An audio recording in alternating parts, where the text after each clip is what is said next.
Fake deals behind closed doors, promises broken.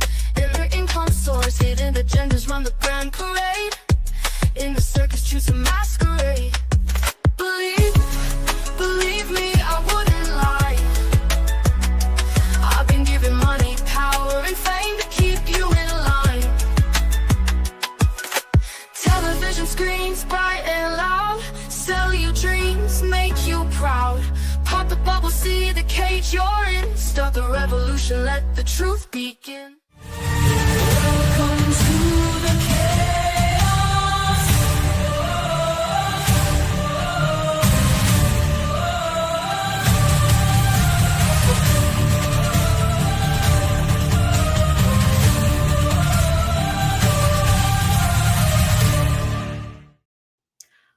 Welcome, everyone. Today, we are still waiting for Damon, so he will come soon. We are talking about a little bit of true crime, a little bit of safety, and everybody's kids. So there's a myth going around that women, unlike men, don't commit terrible, heinous crimes. And you can trust a woman with your children, but you can't trust a man.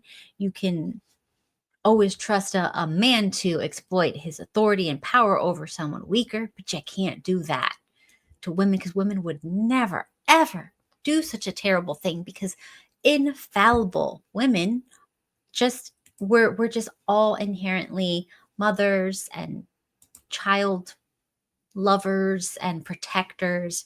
So women can't be predators. That's what dudes do. So like, if the world was just run by all women, then of course everybody would be safe. There would be no crime. There'd be no hate. There'd be no jealousy. There'd be no horrible, horrific things we don't even speak of. Those unmentionable things, they're completely gone, because women could never. Anyways, hopefully for after like the first part of the show, when we talk about that, by the end of it, you will all agree with me that it is time that everybody start homeschooling their children. That it's just, you shouldn't be trusting strangers. Ultimately, I have no idea what you're saying, but okay. Anyways, so let's start off with female teachers and what appears to be the rise of sexual misconduct being perpetrated by female teachers.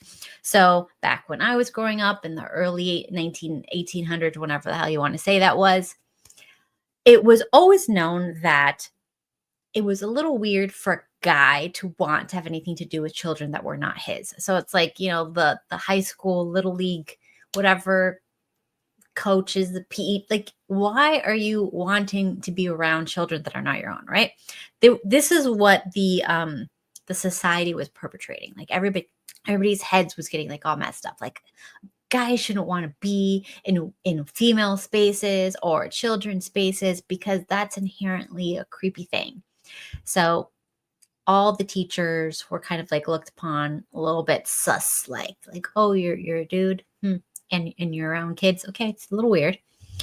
Now, I'm not saying that there were not a lot of predators that were men. Of course they were.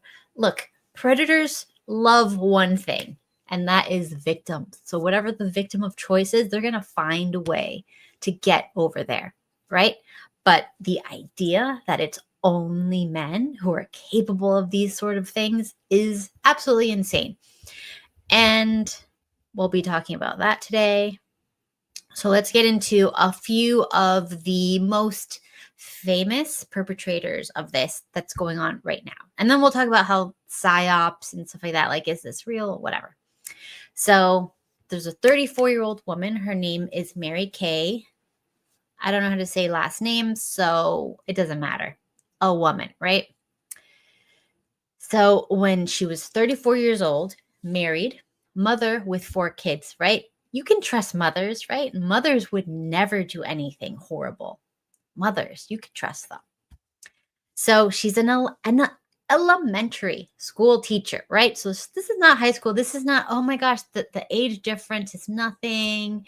It's just a few years, like the excuse always is because it's at least the guys that I talk to, it's every dude's fantasy that it's like you're a high school senior, whatever, and you know, the girls your age are not interested in you, but the teacher who literally she's like just graduated college, so she's only like 4, 5, 6 years older than you, whatever, more developed than the little girls around you. She's interested in you. Like that's the fantasy. That's why, like, when I tell like guys, do you think that this is wrong? Do you think they should? They always come back with, well, they should, but if I was that young and a teacher hit on me, that would be awesome and wonderful and amazing. And I'd be fine with it, which is sick because it's never this. I mean, sometimes it is, but generally it's not the super high young female. It's always like there's something wrong with her. And that's why she's a predator.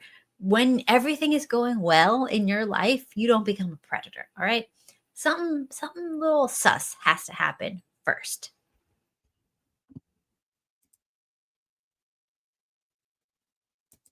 Yeah, it happens a lot. Look, I actually know some people. Yes, sometimes they can be attractive, but they ain't mentally there. Oh my God. You guys. Anyways, so 34-year-old, right? Convicted of doing sexual things, if you know what I mean, with a 12-year-old student. And she gave birth to 2 of his children, right? So this is the other thing that, guys want to say, well, she's hot and it's fine. And guys love that. They don't care. They're not super sensitive like girls are, blah, blah, blah, blah, blah. This is the problem, right? This is a 12-year-old boy whose life is destroyed because now he's got 2 children from a predator older female who knew exactly what she was doing. All right? So like think about that. Like it's not just like people think that doing this type of stuff has no consequences. Just like unprotected anything as an adult can have consequences, and you should think, do I want to have children with this person before I touch them that way? Everything has a consequence. So, but a 12-year-old boy cannot think 5, 10 steps ahead. Can't think, yeah, she's hot or whatever, or maybe nobody will find out, whatever. It's just a few minutes of fun, and then I can forget about it. How are you going to forget about the 2 children that she gave birth to and you're the father? That's not going to go away. You can't pretend that didn't happen. So we need to stop giving female predators a pass because you guys have little fantasies of some young hot teacher. All right. Anyways. Then there's another woman, Florida woman. Yay. Her name is Deborah LaFave, whatever. She was a 23-year-old middle school teacher messing around with a 14-year-old boy, right? 14. Pled guilty, right? So this actually happens. That's a 10-year difference. And I know you guys are like, well, it's okay if the girl is 10 years younger. Like we can't judge. Oh my God, we can't do that. This is a 14-year-old boy. This is a 23-year-old woman, right? She knows what she's doing. And if she had become pregnant, she would have had this boy for life. Maybe, look, this is the other thing, all right? Maybe you guys don't think this way, but I think this way. What if you have a son, but you're a very successful, hardworking man, right? You're a successful, hardworking man, right? You've made a lot of money. You have generational wealth. Let's say a couple of generations from now, this is you. And you have beautiful family. You have your young beautiful son, and you send him to school thinking he's going to be safe. And now this predator, 23-year-old, let's say she's a brokey. She's a brokey. There's something wrong with a 23-year-old that's going after a 14-year-old. This is not and I know you're saying it's okay if it's opposite. It's not, right? This is an adult going after a child because other adults saw this 23-year-old girl and said, even if you're hot, even if you're young, no, thank you, ma'am. No, thank you, ma'am. Right? So now she has to go and find someone who's young and impressionable and dumb. And now she's going to get your little boy to go do stuff to her. And now she's going to get pregnant. And now what's she going to do? She's going to go after you guys for money because that's how this ends. Oh, what kind of car does your dad drive? Oh my God, you guys live up the street in that big mansion? Oh my gosh, you're so cute. Come see me after class. Here we go. This is how it works, you guys. You're not doing so well in your math test. Why don't you come and stay so I can give you some extra help, just some one-on-one vibes. Yeah, see, these are just things. We slap women on the wrist. It's okay, honey. You're cute and young. It's okay. It's okay. Every 12-year-old boy is into this, right? This isn't going to be a big trauma for them. Here's Damon. What's up, homie? Hello, Kat. How you doing? It's after midnight here, so happy Easter to everyone. Happy If Easter. they celebrate it, if they don't celebrate it, that's cool. There's a lot of space in hell. No, I'm joking. But happy Easter. Happy Easter. Oh. And What's up? I do not watch the Whatever podcast. No offense. I just don't have time. It's too late. What's so funny? Thanksgiving. Oh, yeah. So Steven's trying to feed me again because, he's a feeder. Yeah. I'll watch it. I'll look at it. Just tell me It's been 2 weeks. points. It's been 2 weeks since I saw you. How much fatter did you get? I'm the same weight. Here we go. This is what we'll be having today. We got some steak, some asparagus, some lemon juice, a little bit of rice, and those are thinly sliced radishes in lemon juice, right? Okay. Because he's a feeder, all right? I've already decided that, he's not going to let me get thin. He's not into it. And Oh, well. You were thin once upon a time. I was. I had a really good run, and it was nice to be thin. Yeah. Well, you've got to get past it at some point. Yeah, I think it's important to just like the past is in the past, and look, accept that you're old. It's not an age thing. It's just accept that you're with someone who wants to feed you a lot. And that's what gets him off. His love language is, I want to feed you tons of stuff. So that you can't leave the house. Basically, and he does say that because I'm always like, can we go somewhere? Can we do something? And he's like, no. What do you want? I'll make you food. We'll save money, but I'll just get you all the food. It's like, well, I want to, whatever and whenever, that stuff. I want to be served. And he's like, I'll serve you the food. Just don't leave anywhere. Let's stop. Because I guess it's 5 times the price if you leave the house. Anyhow. So you're talking about weirdo teachers. Yes. So. All right. So I mentioned one case where the teacher got pregnant with 2 kids from a 12-year-old boy. And see, this is my thing with it. Every time I've talked to you guys about this, not youth particular, but let's say guys in general, they act like this is so not a big deal. This is totally fine.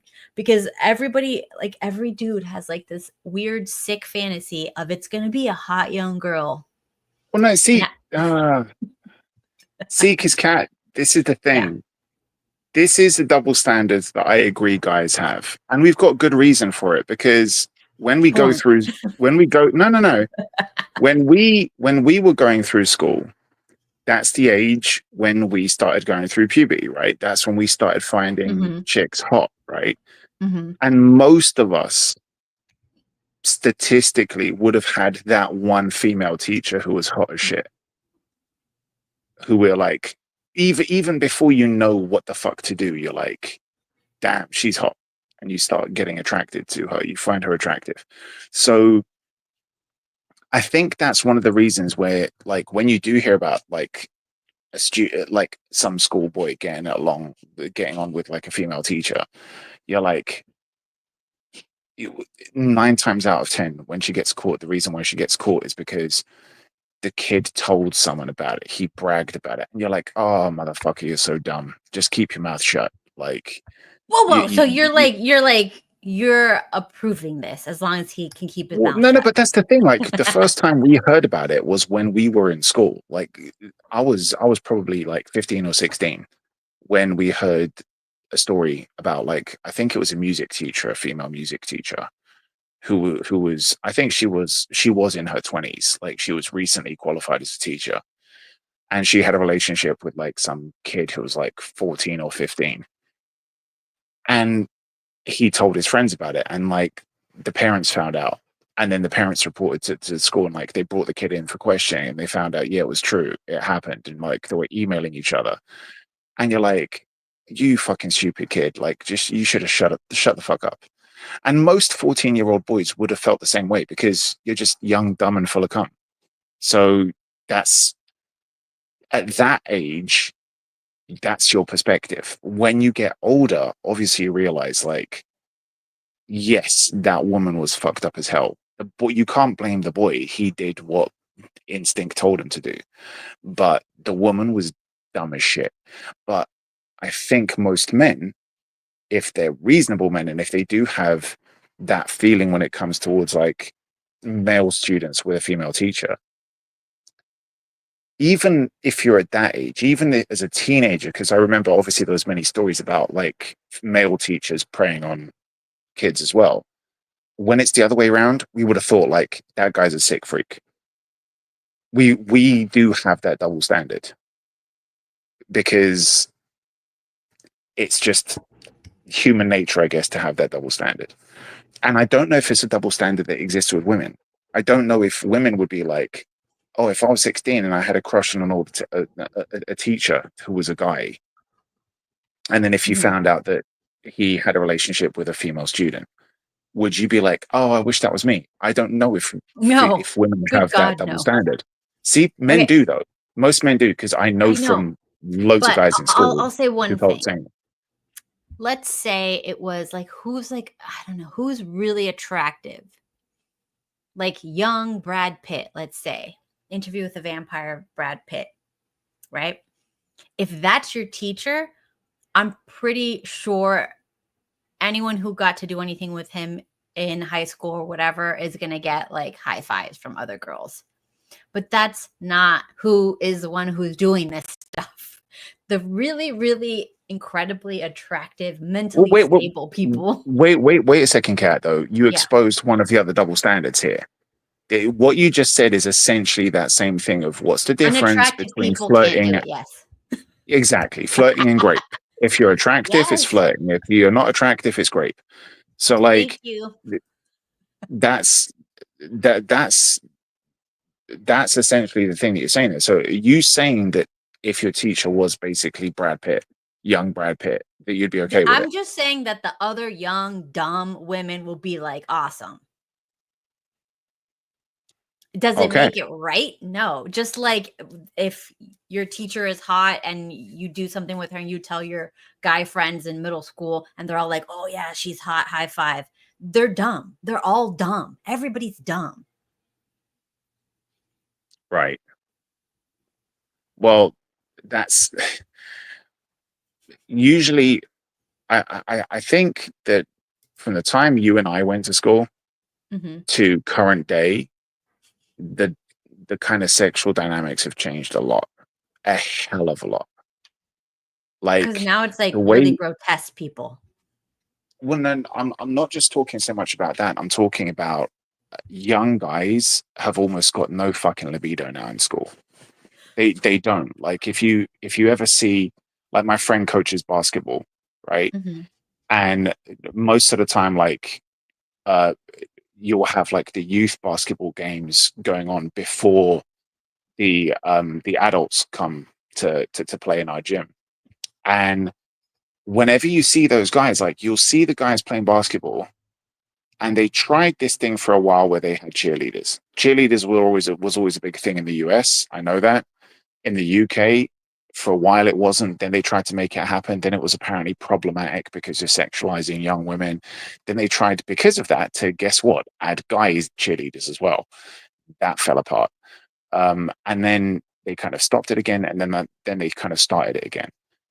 And most of the time, I remember when, because I used to play for a pretty well-known youth team, and then I played for a local team when I was in uni.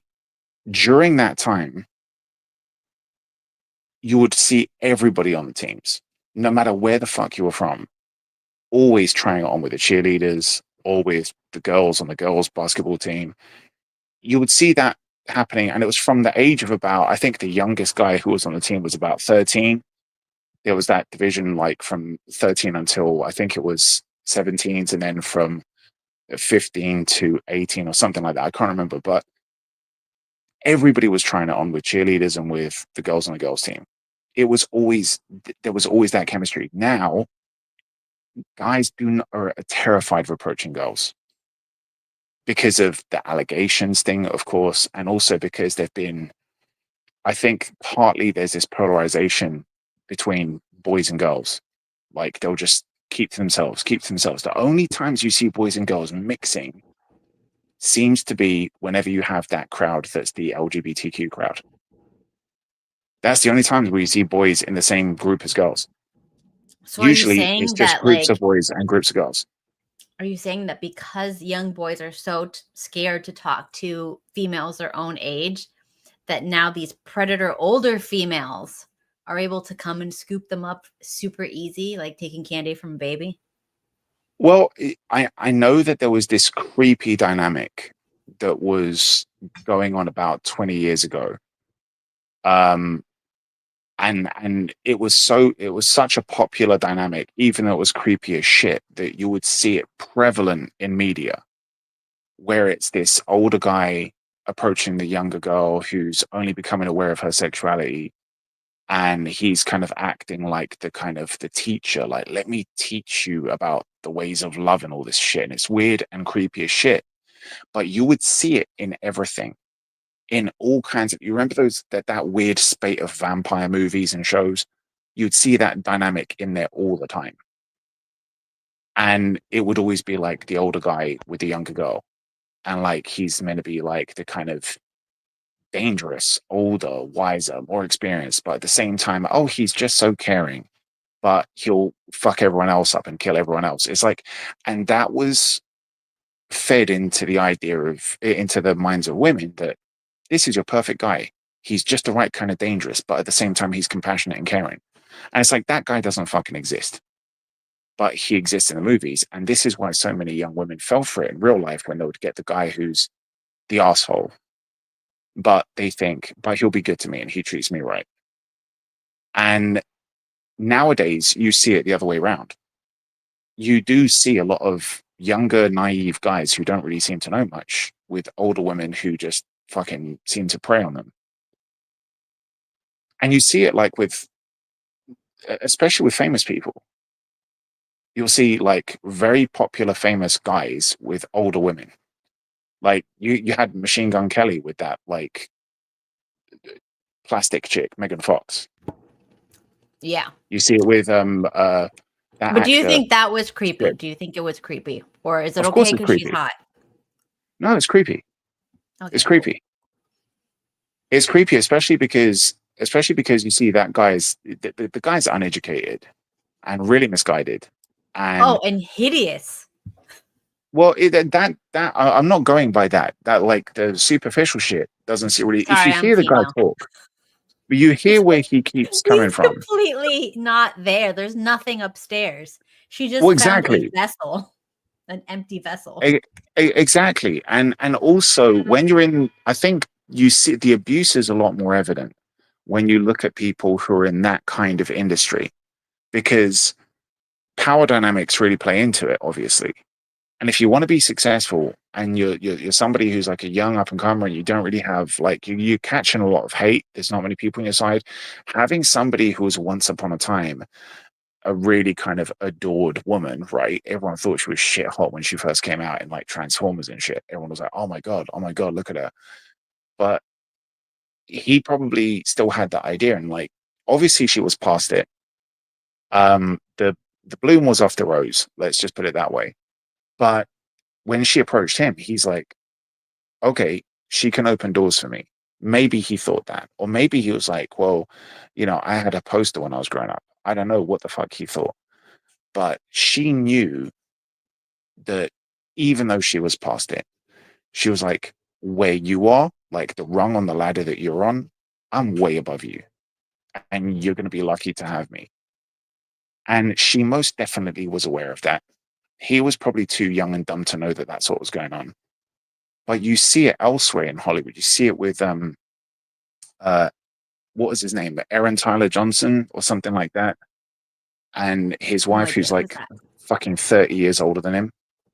The guy who played oh shit. He was in like the MCU. He played, I think, Quicksilver, and he was No also in idea. like the Godzilla Do you, movie. what about Young, Aquaman? yeah, exactly. Yeah. I mean, he spoke about that. I think that's slightly different because he was like he had a crush on her like his whole fucking life. So he knows that she's old as shit. He just had a crush on her. But whatever. But like the Aaron Tyler Johnson story, like I think he ended up marrying a woman who was like a director and a producer in a film that he was in, and she was old as shit. Um, and they ended up getting together, and I'm not sure if they're married or not. But the thing is that she opened doors for him. Now he's way bigger than her, but she's still controlling and manipulating him. And it's gotten to the point where a lot of insiders are saying she's holding his career back. So these are manipulative relationships. I don't think that age is the factor. Whether or not you look at people like this in the industry, or whether or not you look at it when it's kind of like breaking the law with like teachers and students, the teachers and students thing, like if you have a teacher who's like, people like, oh, but what's the issue? It's only like a 5-year age gap or a 3-year age gap. If she's like 18 and he's like 21, just qualified or something, I don't know what the fuck. But if whatever the situation is, it's wrong because of the abuse of power. I think that's the big issue. I mean, obviously it's wrong because of the legality and like, if somebody's underage. But I think the bigger problem is there's an expectation on you if you're a teacher or if you're somebody in a position of authority that you're not going to abuse it. And if you go All to right. work and you're like, this is my job, I have to be educating these kids. And then behind closed doors, you're doing shit with them. Like there's something really messed up there. Okay, but you mentioned like the power dynamics different, right? Well, how is that different than the power dynamic of like, say, like me? I'm a stay-at-home mom. I don't make money. He does. Does that mean that power dynamics are like always wrong, always in every type? In what way do you mean when you describe the power dynamic that you just described? Like, what are you trying to talk about there? What are you saying? Like, for example, I don't make money, therefore, like financial decisions I'm not allowed to make. Right. So that's a power dynamic. Okay. I guess what I mean to say is like a power dynamic that comes along with an expectation of trust, right? So a student goes to school and he expects these are my teachers, like they're authority figures. I mean, I know most students nowadays don't consider them authority figures, but once upon a time, that's how it was. And you know that you're there to study, and your parents know that they're dropping off their kids at school, so their kids are going to get an education and learn something, right? You're not dropping your kids off at school so that, like, you're not basically dropping off like a toy for a molester. Here you go. Have fun today. Clean them up before you drop them back off to me. Like that, you don't ever Gross. think that that's going to happen.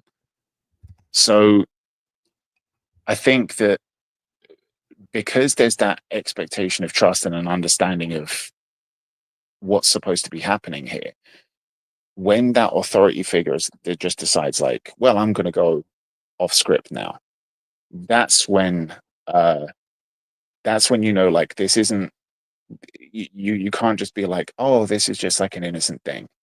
She had a crush on him, he had a crush on her, whatever. That, like, no, there's a big breach of trust there.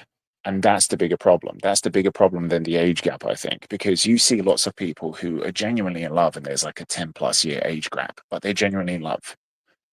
Like, I've seen that a lot of times. And it's not that there's money involved. It's not that, you know, there was like some kind of promise of, oh, I'm going to get you ahead in your career or something. There's none of that. Those age gaps can happen. But I think that when it happens like between a teacher and a student, even if it's like university, even if like the student's of legal age and the teacher's only a couple of years older, that there's a fucked up breach of trust there. And you've got to wonder what's going on in that person's head to abuse that trust and risk their job and career for like something that stupid. I did tell you the story about how like I know someone who did that to like kids, right? No. Oh, should I tell it now? Is this an appropriate time? If it's not going to get you a strike. No, I'm not going to say like anything particular, but I don't know. I Wait, knew someone. should this person have ended up in jail for what happened? I don't know the details to say that. Is all I'm going to say. But this is what I do know. So it was a dude. So it was back when dudes were mostly the perpetrators. And he was like, he would pretend to be very young. You know what I mean? Okay. And like, oh, like I'm your friend, whatever. Tell me about like, you know, what's going on with you and your boyfriend or you and your girlfriends or whatever, and blah, blah, blah, blah, blah. Right? Like one of those. Like it's a little cringe, a little creepy. But the girl didn't think anything of it. And then it got to the point where like somebody in my family knew about him and actually goes to me and says like, look, be careful about this guy. He's a creep. And I'm like, how dare you say that? Like, I totally defended him. I'm like, oh, those people who say stuff about, they're just liars. They're just terrible people, blah, blah, blah, blah. Because were you one of the girls that he was coming up to? No. There was rumors. There was speculation at this point. And they were telling me he was like, creeping? That he was a creeper. And I'm just like, no, because I know him. I spend time with him and, you know, his family. And I don't feel those vibes. I think he's a good dude, whatever. He's a normal dude. Well, that's because you were probably too old and well past it and he wasn't interested in you. How dare you? First of all. But anyway. Wait, how old was he? Like 45. Okay. And how old were the girls that he was creeping on? Allegedly. Middle school. What's that? What is middle school? I don't know. Like what's the oldest age in middle school? Maybe Where's 13? the cutoff? 13 is probably the cutoff. That's the oldest. Yeah. Mm-hmm. Like 11 so it's like 13. Holy shit. Okay, yeah. Yeah. Okay, all right. So we're talking like, proper Diddy shit. Okay. Yeah. So anyways, so like, and I'm just like, nah, he would never do that. How dare you say that? Like, stop spreading these. It's just a bunch of haters. Wait, how old were you at the time? Like 17. Oh yeah, so you were too old for him. Yeah. If it's true. Okay. But anyways, so like whatever. I was super like protective of him because I'm like, how could anyone say that? Because like, so basically I'm an idiot. Because at the end of the day, at the last possible second, when I got depressed about something and he saw that I didn't have like much support, like family support There was a situation that happened. I didn't have much family support, and that's when he hit on me super inappropriately. And then I was like, Oh, and then I'm like, oh, it's because before he always saw my dad around me like a hawk. So he was very respectful, right? And the second my dad's not coming around and I'm going through some shit and I'm depressed, then now he's like, oh, victim. And that's when I learned that victims attract predators.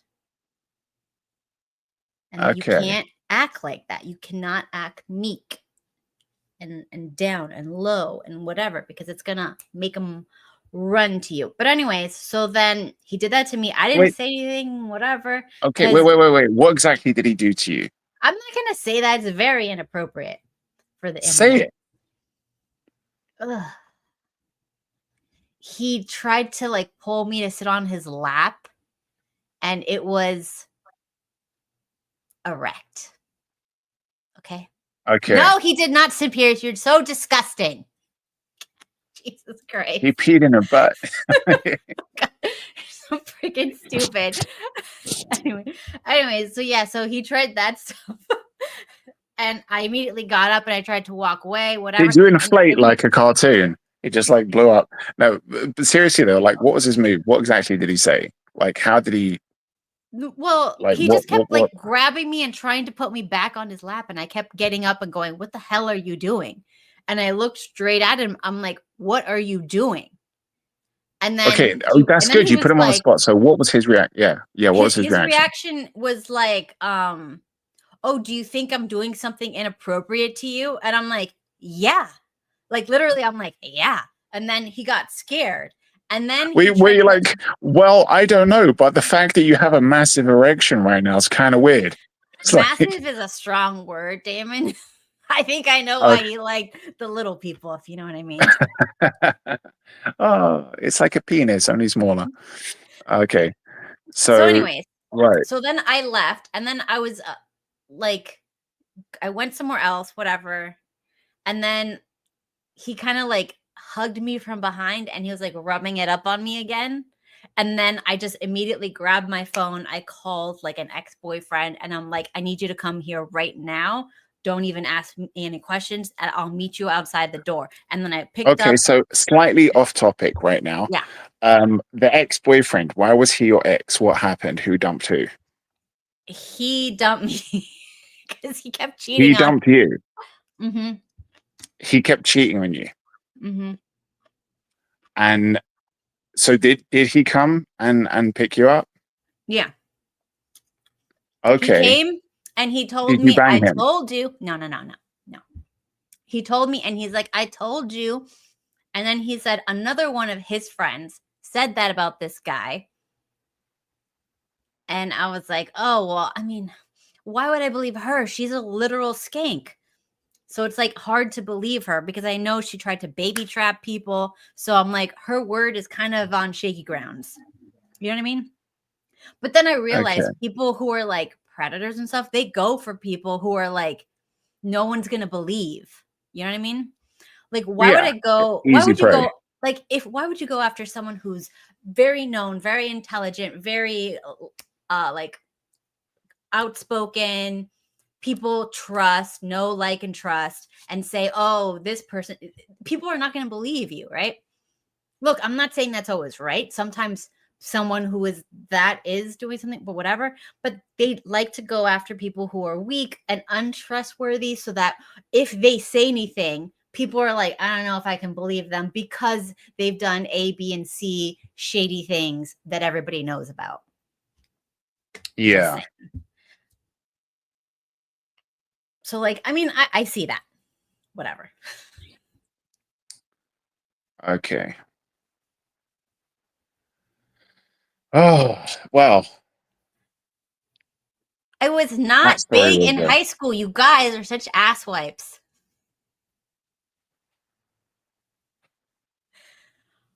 If you were fat in high school, you definitely would have been abused. Well, I mean, usually, again, people with low self-esteem because it's the attract. fat, weak one in the herd who can't run fast and get away. Exactly. If you're a predator, you're gonna go after like the young one who cannot run away and defend itself. If the parent's not paying attention, that's who you're gonna eat in the the Serengeti or whatever. Or the old one. I mean, I guess the old one. Maybe this is not the type of predator. Maybe like there's other types of predators that go after the old one for maybe other things. See, like predators money. need to do their homework better. I mean, like that older guy, if he just knew what you were like, if he knew something about you, he should have just put a burrito on his lap and you would have sucked his dick, no Oh problem. my God. Am I wrong though? Yes, you were wrong. How Nah. dare you? Surprise, it's not a burrito, it's a cock. Oh, did you hear like when Pearl made her story about her trainer that hit on her? Nobody hit on Pearl. She's a ginger. When she was young. Much younger. So she wasn't ginger when she was younger? Look, I don't know. Sometimes She people caught like gingivitis at a certain age. So what was the story? What, did she make it up? Nobody knows, obviously. She put it on the internet and then she took it down because she got a lot of backlash. Because her community doesn't want to hear anything negative about men. Like everybody was like, "You're lying. You're too ugly." Yes, like you. Just well, like she is. Well, look, not I don't want to be mean, but everybody's a 10. Yeah, we can't all be 10s, all right? No, but you have to have a certain. Yeah, I'm not saying that. I'm just saying there has to be a certain number. Her number is. It's like that chick. It's like that chick who's running. Like she's super high up in, I think, Disney right now. Like she, like the Snow White chick. The dykish woman. No. I think she's like a producer or something. She used to work for Harvey Weinstein, right? She was like, I'm sure she did. She was the assistant to Harvey Weinstein. Never had any allegations against him, and now she's employed by Disney, and she's super high up in Disney, right? You look at her and you're like, I know why you didn't have any allegations against Weinstein. She was too unattractive to abuse. Like, that's just a sad fact. You look at her and you'll see. I don't know. I don't know. I'll try and find out who it is. You'll see. You'll see. I'm okay. You know, I'll show. I'll get the picture. I'll show you, and you'll be like, "Oh yeah. Nobody's queuing up to essay her." But I mean, isn't that why everybody saw Harvey Weinstein? They're like, "Yeah, for sure, he needs to do that to get some." Sorry, but that's why when everybody saw Harvey Weinstein, whatever it is, that everybody just immediately said, "Oh, look at him! Of course, this guy needs to force people to be on him." Yeah, but I don't really know. I hate to say this. I will call out a predator. I will call out a pedo. I'll call out anyone if I see it. And I'll be the first one in the queue to be like, cut their fucking junk off, right? I will say that 100% of the time. I have some serious reservations about believing the Me Too movement when the allegations come out when all these bitches are too old to be cast as the lead in a movie. Like, oh, it's very convenient. So were you essayed, or were you just trying to cut the queue ahead of other more talented women than you by fucking the dude to get the part, right? And all of a sudden it became, you realized it's abuse when you're no longer getting the parts. And it's like, he doesn't care at this point how well you suck a dick. It's the fact that you're too old to be in the movie. Well, I saw Candace Owens thing on Harvey. And I always had that, sometimes you have like an initial gut reaction about something and then you're like, no, that's probably wrong. I'm full of biases and bullshit. So let me just push that down and give this a chance. Like, yeah, I could see this happening. But my first gut reaction was like, I'm sure chicks, he's like, look, if you do this, I'll get you the role. And they're like, fine, whatever. Exactly. Guess what's that called? Tits for tats. I don't know. Yes, it's called a trade. Quid pro. Right? Yes. I will do you a favor if you do me a favor. Like, I'll scratch your back, you suck my dick. And that's how deals got made, right?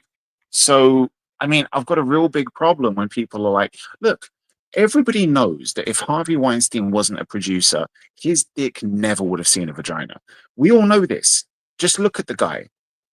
And But when more Me Too so, came out, so I just want to say yeah. this: when Me Too came out, and everybody was like, "Oh my god!" The funniest thing to me about it all was Hollywood's reaction and America's reaction, as if this is like some big revelation. Oh my god, really? Really? Producers, casting directors, all these people are like abusing female actresses? Really? Really? It's like, where the fuck have you been? We all knew this was going on. Even in the UK, we knew that that was happening in America. Why the fuck do you think that a 4 foot nothing fat piece of shit with no hair and drives a Ferrari and wants to get a job in Hollywood and wants to be a movie director? Why do you think those old, fat, creepy, useless bastards who can't get any woman and who have zero game, why do you think all of them want to make movies or be music producers or be in an industry where you have super hot, fit women? I mean, it's obviously to be like, I mean, come on. If a guy like Harvey Weinstein walked into a bar and there was a bunch of women who were 20 years old, we all know nobody would have looked at them. No, nobody would look at him. Of But the course. moment somebody says, "Oh, that's a guy who is in charge of, making celebrities," basically, Yeah. you'll be in a movie and you'll get an Oscar within 5 years. Mhm. You'll be getting 60, 70 million a year easily from films and from all these contracts and shit. You'll be living like a fucking queen. Yeah. They And would be killing each other to see who's going to be the first bitch in the toilet to suck his dick. Everybody knows that. Everybody knows that that's how it works. And yeah. I'm really sorry, but that isn't SA. That isn't grape. Okay. No. I've never Totally seen a different. woman. I've never seen a woman beating away 100 other bitches to be the first one to get to a dude's dick in a grape scenario. I've never seen that happen. Well, okay. More so, Candace exposed that all these actresses came out with all these stories throwing him under the bus. But then when it came to the actual trial, not a single one of those actresses went to trial and accused him officially. So it was all spectacles. It was all just publicity for them. Oh my God, I'm a victim. It was Victim Olympics. And then, or they knew that they did the quid pro quo and people would come at them. So then they had to make up a story so that they wouldn't look like that. They're like, well, he's going down anyways. I can cover my butt by like pretending that he did something against me. So like, it's one Yeah. of those options, but it's definitely not like, There was it wasn't loads of real. weird stories about the Harvey Yeah. thing. There was so many weird stories. Like, first of all, like all of these women who were like singing his praises, calling him God, right? Yeah. It's like Meryl Streep called the guy God, and we all know that Jennifer Lawrence got the Oscar Yeah. because of him. She can't act her way out of a fucking paper bag. Mhm. And she was a nobody in a fucking trailer. She was like Yep. living in a fucking trailer like some country bumpkin. Every actor who's worked with her says that like she's got zero hygiene standards. She fucking reeks. She doesn't know how to shower and bath unless it's an assistant doing it for her. She's just a piece of trash. And like loads of guys are like, no, she's not attractive. Yeah. This is what makeup teams and everyone else does. Like she's not cute when she's walking up on stage and falling over. She's just dumb as shit. And Mhm. what's it called? There was one actress, I can't remember her name now. I think she was in Charmed or something like that, who Yeah. for years was making a career out of basically being this LGBTQ icon, like this queer gay icon. And then she's I don't like, think I oh don't yeah, think like, huh? I don't think she was doing that. She was doing just a Me Too thing. I don't remember her doing anything. Well, no, Like, she, well, whatever the situation is, but like this chick was like jumping on the wagon and then jumping off it and then jumping on it and then attacking other people who are jumping on it. It's like, so this is where you see this thing of like women trying to destroy other women and like Yeah. career sabotage with other women so that they can be the bigger victim. It's just like, it's all fucking pathetic. Yeah. If Do you you know that make like victimhood a currency, everyone's going to be just fighting. You're going to have like the opposite of a meritocracy. Who's the most useless fucking person that we can like throw praise at and celebrate? And that's what you got. Like Hollywood destroyed itself because of this. Nobody wants to cast a beautiful woman anymore because the director is going to be terrified. You cast a beautiful woman. Are you some kind of pervert? Are you going to be raping them? Did you do it because like you're wielding power over them? So everyone's casting ugly bitches. well, I don't think it's okay. First of all, I want to say the thing about his case. All the women who ended up that actually accused him in trial were nobodies, and they were doing it for publicity, but they all of them were dismissed because they were all lying because he had a condition when he was young where he had gangrene of his nuts. So Who? his Harvey Weinstein, whatever. So he had gangrene of his nuts. So they took I guess whatever the stuff is in the nuts and they put it inside of his thighs, right? And he didn't have nuts. So these girls, they all had these stories of stuff that he made them do to his non-existent nuts. Because you know how like you have to describe what it looks like. And they're all like, oh, he was disgusting. He forced me to do this and this. And they're like, dismissed. He doesn't have those. Dismissed. And they all got dismissed, right? Because they didn't know what he looked like down there. So they were all freaking trying to get publicity and fame and attention. Except for one who did. Imagine being Harvey Weinstein as a kid. Yeah, like And thinking you this get is the told worst thing that could happen. they're gonna cut your nuts off, and you get neutered as a kid. I don't know how old he was when it happened, and you're like, and he probably thinks, "Oh God, why do you hate me?" Yeah. And God's just chilling, and God's probably thinking like, "Calm down, Harvey. You're gonna be thanking me later. This is gonna be the most epic win for you." And then you become like this rich film producer, and then all of a sudden reviled and despised by everyone with people making the most gross accusations about you. And then it goes to court and you're like, oh, I'm about to play my trump card now. And you just drop your pants publicly. And you're just like, all of you are lying bitches. It's like, case dismissed. oh, I fuck. mean, basically that's what happened. Like, I mean, they say that there's like a lot of people don't believe in like God and shit, but then something like this happens and you're just like, come on.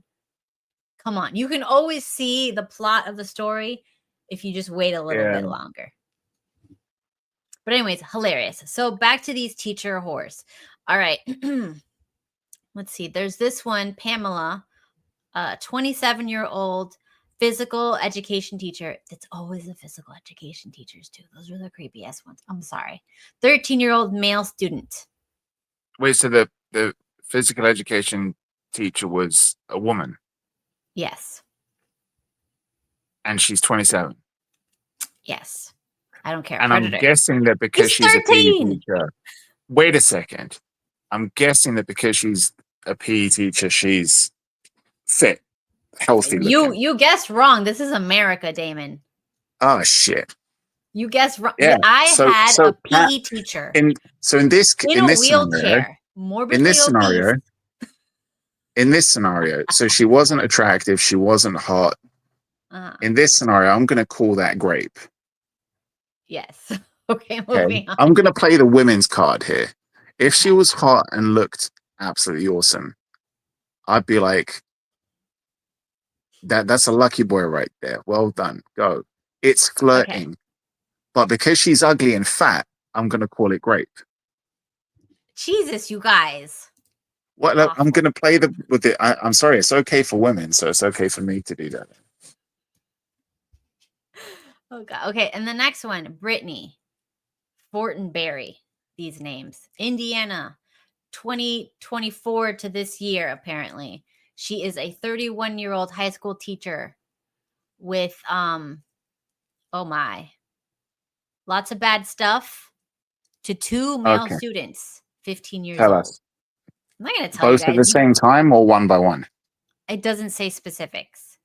Okay, what's the bad stuff that it says that she did? She gave material to them. She sent nudes and videos of her Okay. using objects, and then Cool. she boned them. And And it is still okay, awaiting trial for I'm this on the month. fence here, Kat. What does she look like? She's 31. I don't know. You don't know what she looks like? I have to pick Brittany. Hold on. Let me see if I got her. What's the name? Brittany. Brittany what? Brittany. Her name's Brittany. Google her, Damon. Brittany Fortenberry. It's a new one. So let's see. I mean, hey, this is alleged. We haven't gone to trial. So anyways, Okay, I see moving it. on. I see it. Hold up. Oh no, it was Not grape, Brittany Cat. Griner. This is a clear case of grape. This is grape. Those poor kids. Oh God. I've seen her. Yeah, that's definitely grape. Okay, let me get the picture up because it's not fair. In one of the I've pictures, seen she this looks. Yeah, grape, definitely. Those kids need counseling. Next, Okay, hold I on. should be a judge. I mean, this is literally how people judge stuff. Let's be real. Yeah. Okay, here we go. This is We're going to hold women to their own standards. She's so unattractive. allegedly guilty, according to us. Allegedly Guilty. We don't Guilty. know, but just in case, we're going to say guilty. Okay. Moving on. One of the pictures, she looks like she wasn't maybe. Was she born as a woman? We don't know. Okay, Cam. But this is the sick one. Okay. Which is the sick one? Brittany? The one Brittany. Let's go to the story. Now, remember, This is allegedly because she has not been tried Hold up. yet. Let me get my snacks. Hang on. Oh, my God. Okay. So where I'm ready. This is the one allegedly that wanted the boys to do a train on her while she wore a scream mask.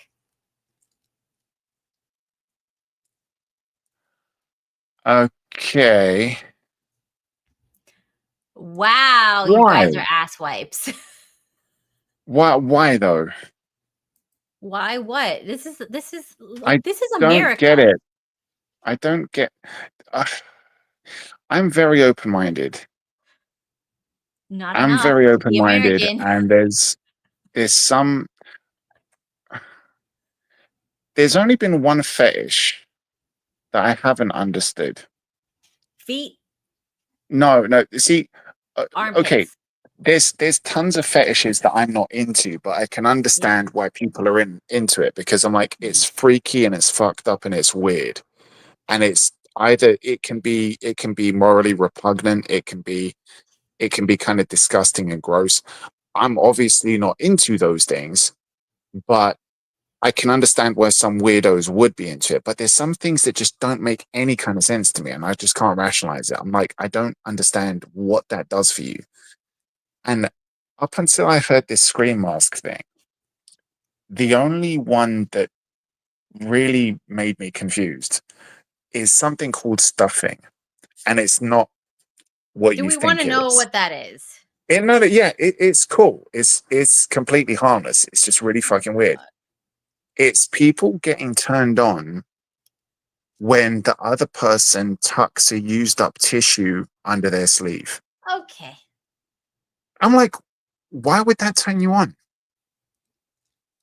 How did that? You've got a used tissue. You've used it. You've blown your nose with it. Is it like and you just, fancy, like a classy thing to do? no, the only time I remember anyone doing that was like when I was younger. There was like old women. They would like they didn't want to put it in their pocket or whatever, so they'll just tuck it up their sleeve, and then they would throw it away later. I'm like, what the fuck? And also, how is that even a thing? If you're the one weirdo that's just like, I don't know why, but it just really does it for me when I see somebody stuff a used up tissue up their sleeve. I know why. I just look down and I'm like, oh, hello, he's woken up. I don't understand how the fuck you first realized that you're into that. And more importantly, I don't understand how There's a you community. then realize that there's other people like you who also have this kink. and then you The get together as internet. a community and you call it stuffing. It's just the weirdest fucking thing. And now you're just telling me that there's this woman who wants guys to run a train on her, and she's the one wearing the screen mask, not them. If they were the ones wearing it, I'm like, okay, maybe you got some fetish getting like done by movie serial killers. But why are you the one wearing the mask? And them the ones running a train on you? I'm baffled. Well, I mean, there's something for everyone, I guess. Okay. Let's finish with the skanks and we'll move on. 38-year-old with a 16-year-old, with two 16-year-old boys on 3 occasions. Okay. Wow. How many degrees is grape? I didn't realize there's degrees to it. Anyway. What do you mean? There's degrees. So I guess it's like how deep. So is this somebody else then? Another person? Yeah, this is Ellen Shell from Kentucky. Ellen Shell? How's that spelled? Like a shell, like a seashell. We're Okay. looking her up. We want to see what she looks like. Yeah, Okay. yeah. Ellen Let Shell, me see. Let me Kentucky. see. Ellen Shell, Kentucky pedo. Here we are. Hang on a second. Oh, that's 3rd degree. I'm seeing some weird pictures, and some of them she looks okay, but then actually no. I'd probably, yeah, I'd call this grape. I'd call this grape. Let me share that really quick. This is the one where I have to actually no. look at I have to look at what the boys would look like to be like, is she better than they are? But yeah. I don't think so. I don't think no. Because I'm seeing other pictures and I don't know if it's her or not. Yeah, there's some other people with the same name that are teachers, unfortunately for them. Yeah. So let's not put them in on it. 6 teachers arrested for misconduct, and they're all women. At least it says at least 6 females, the teachers arrested for sexual misconduct. Okay, so I don't know if you've seen this, but Yeah, I saw two of them, these guys are lucky. Whoever the boys were, they are lucky. They'll probably not get a goal this hot. So that was flirting, Kat. These teachers were just flirting. But the others, one of them probably should just get off with a slap on the wrist. The other one, I'd let her go as well. But 2 of them, definitely SA. Definitely SA. Jail for life.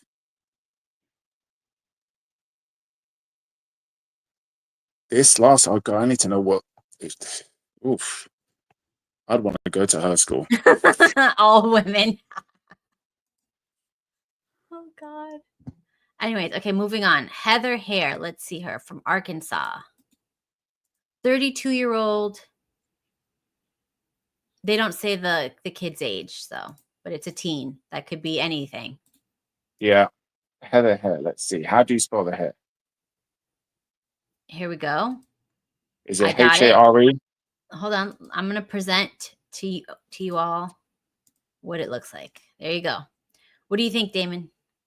Jail. She is a pedo. Jail her now. Okay. It's been decided. Oh my God. She looks like the kind of teacher that's going to give you a fucking land acknowledgement and also tell you her pronouns before she abuses you. Yes. Okay, now we have Kristen of Iowa. Let's see. Oh, you ain't gonna like this one.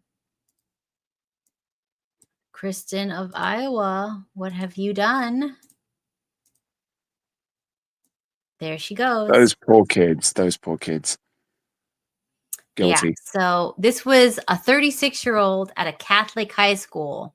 Jail. With a teen 5 times in and Don't out pass of go. the school. Don't collect $200. Straight to jail. Yeah, you can't even trust religious institutions, kids. Okay, let's see. This one is pre-2010, so this is an old one. This is in the UK. This is for Damon. This is Damon's people. UK. I don't know. Will it? Let me put the whole location because nothing comes up. Okay, let's see what she looks like.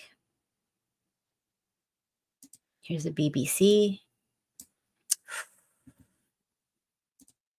It's not looking. Oh, that's a tiny one. Come on, give me a big photo. Well, yeah, we're not going to get a big photo. This is the best. As always, Kat, loving how prepared you are. Yes. Well, I didn't know we were going to be seeing photos. Anyways, what do you think of this one? Jail. Jail? We don't need a big one. Shrink it. Save us. Jail. Okay. All right. Agreed. Allegedly. And such. All right. Next. Oh. Ooh. Oh, my. This is either going to be very good or very bad. Okay. This one, Laura Whitehurst, pre-2014 in California.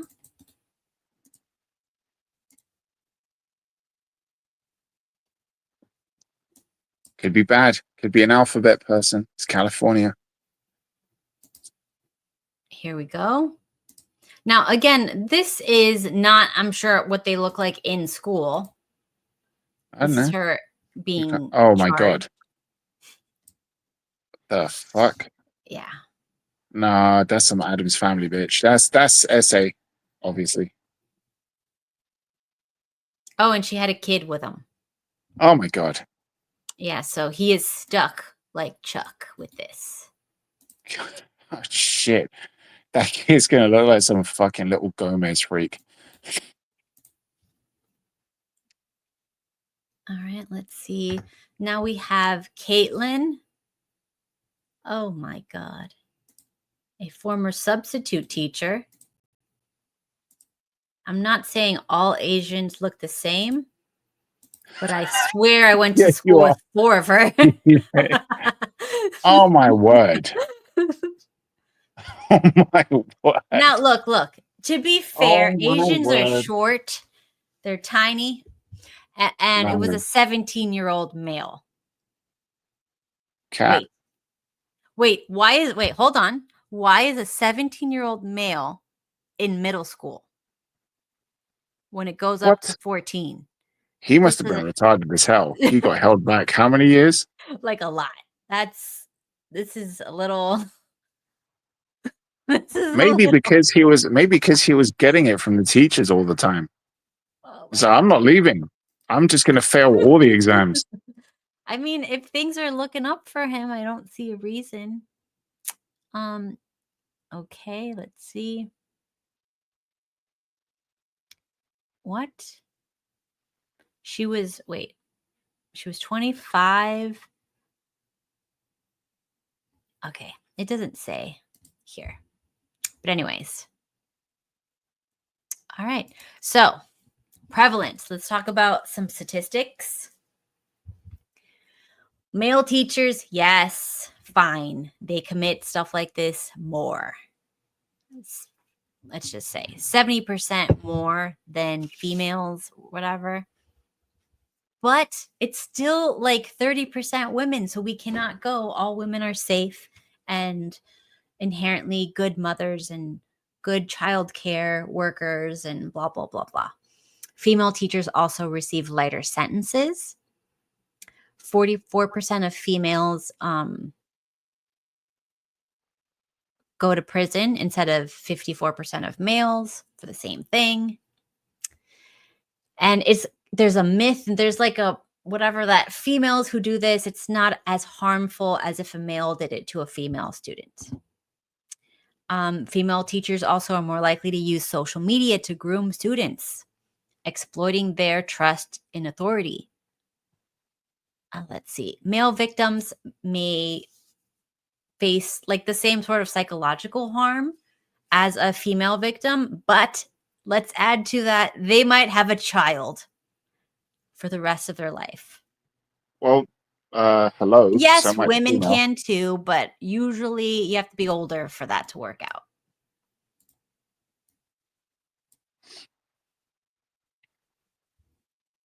Anyways, okay. Now, I remember I told you about the dead bodies thing. Yeah, that Oh God. was fake. She just okay, look. The other thing was there's this thing going around the TikToks that says that you can't even trust a man around a dead body because he's going to do something to it, right? So this is the whole thing. We can't trust men. All men are evil. You can't even trust them around a dead body. So of course, I had to look up online if that is true. And in fact, women are just as likely to do things with a dead body as a man. That's all I'm going to say. It's because So you bitches are sick.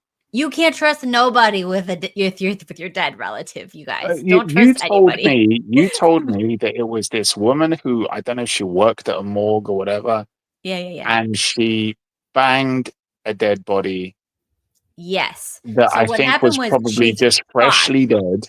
yeah, she thought she was pregnant, and that's how they found out everything she And was she doing. got, you told me she was pregnant. I And thought she was immediately I'm pregnant. like, I didn't read the this full doesn't make article, sense. Damon.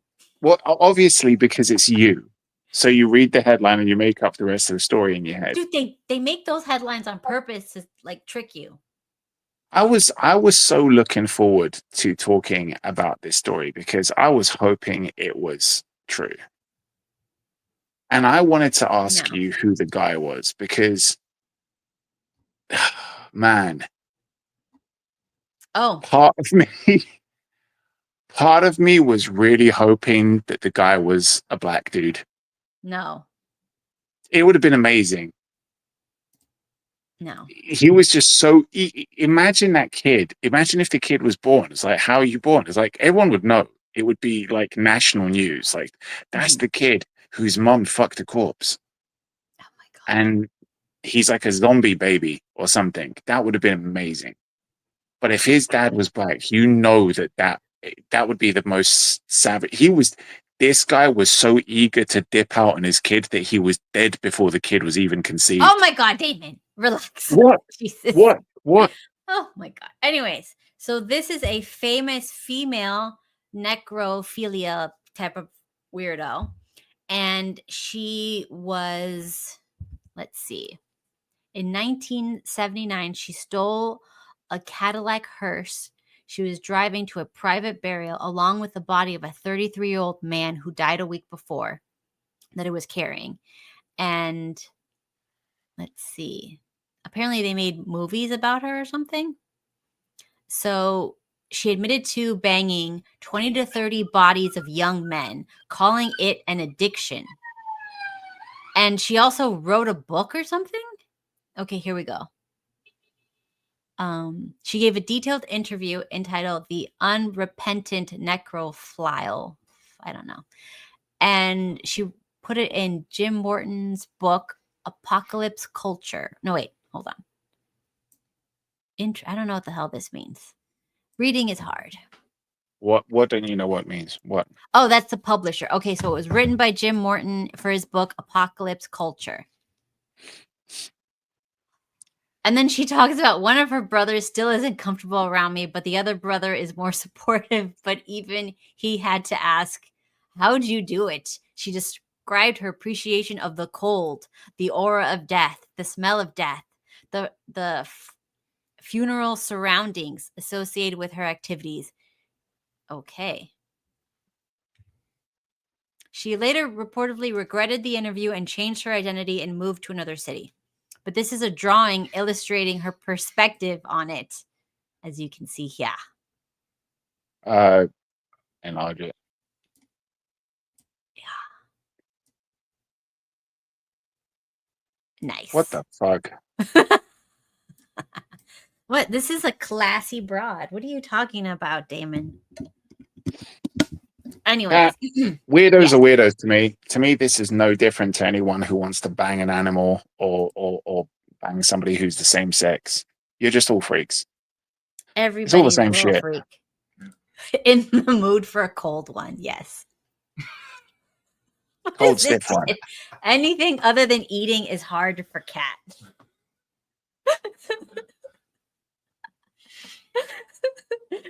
We gotta release the Steven. There he is, you guys. Anyways. What did I walk into? So the end result is you can't trust nobody with your kids. I don't care if Dead they're or male, alive. if they're dead or alive, male or female, who's watching them. The end. You didn't show us what this woman looked like, though, Kat. I Drop did. dead gorgeous. Oh, I closed Did it. I'll you? never find it again. But No, shoot, the drop you dead didn't one see a was the head people on. she was banging, Steve. Oh my gosh. Well, they were glad they were still dead. Ugh. All right. So people seem to think that there's a trend of more women doing stuff against children.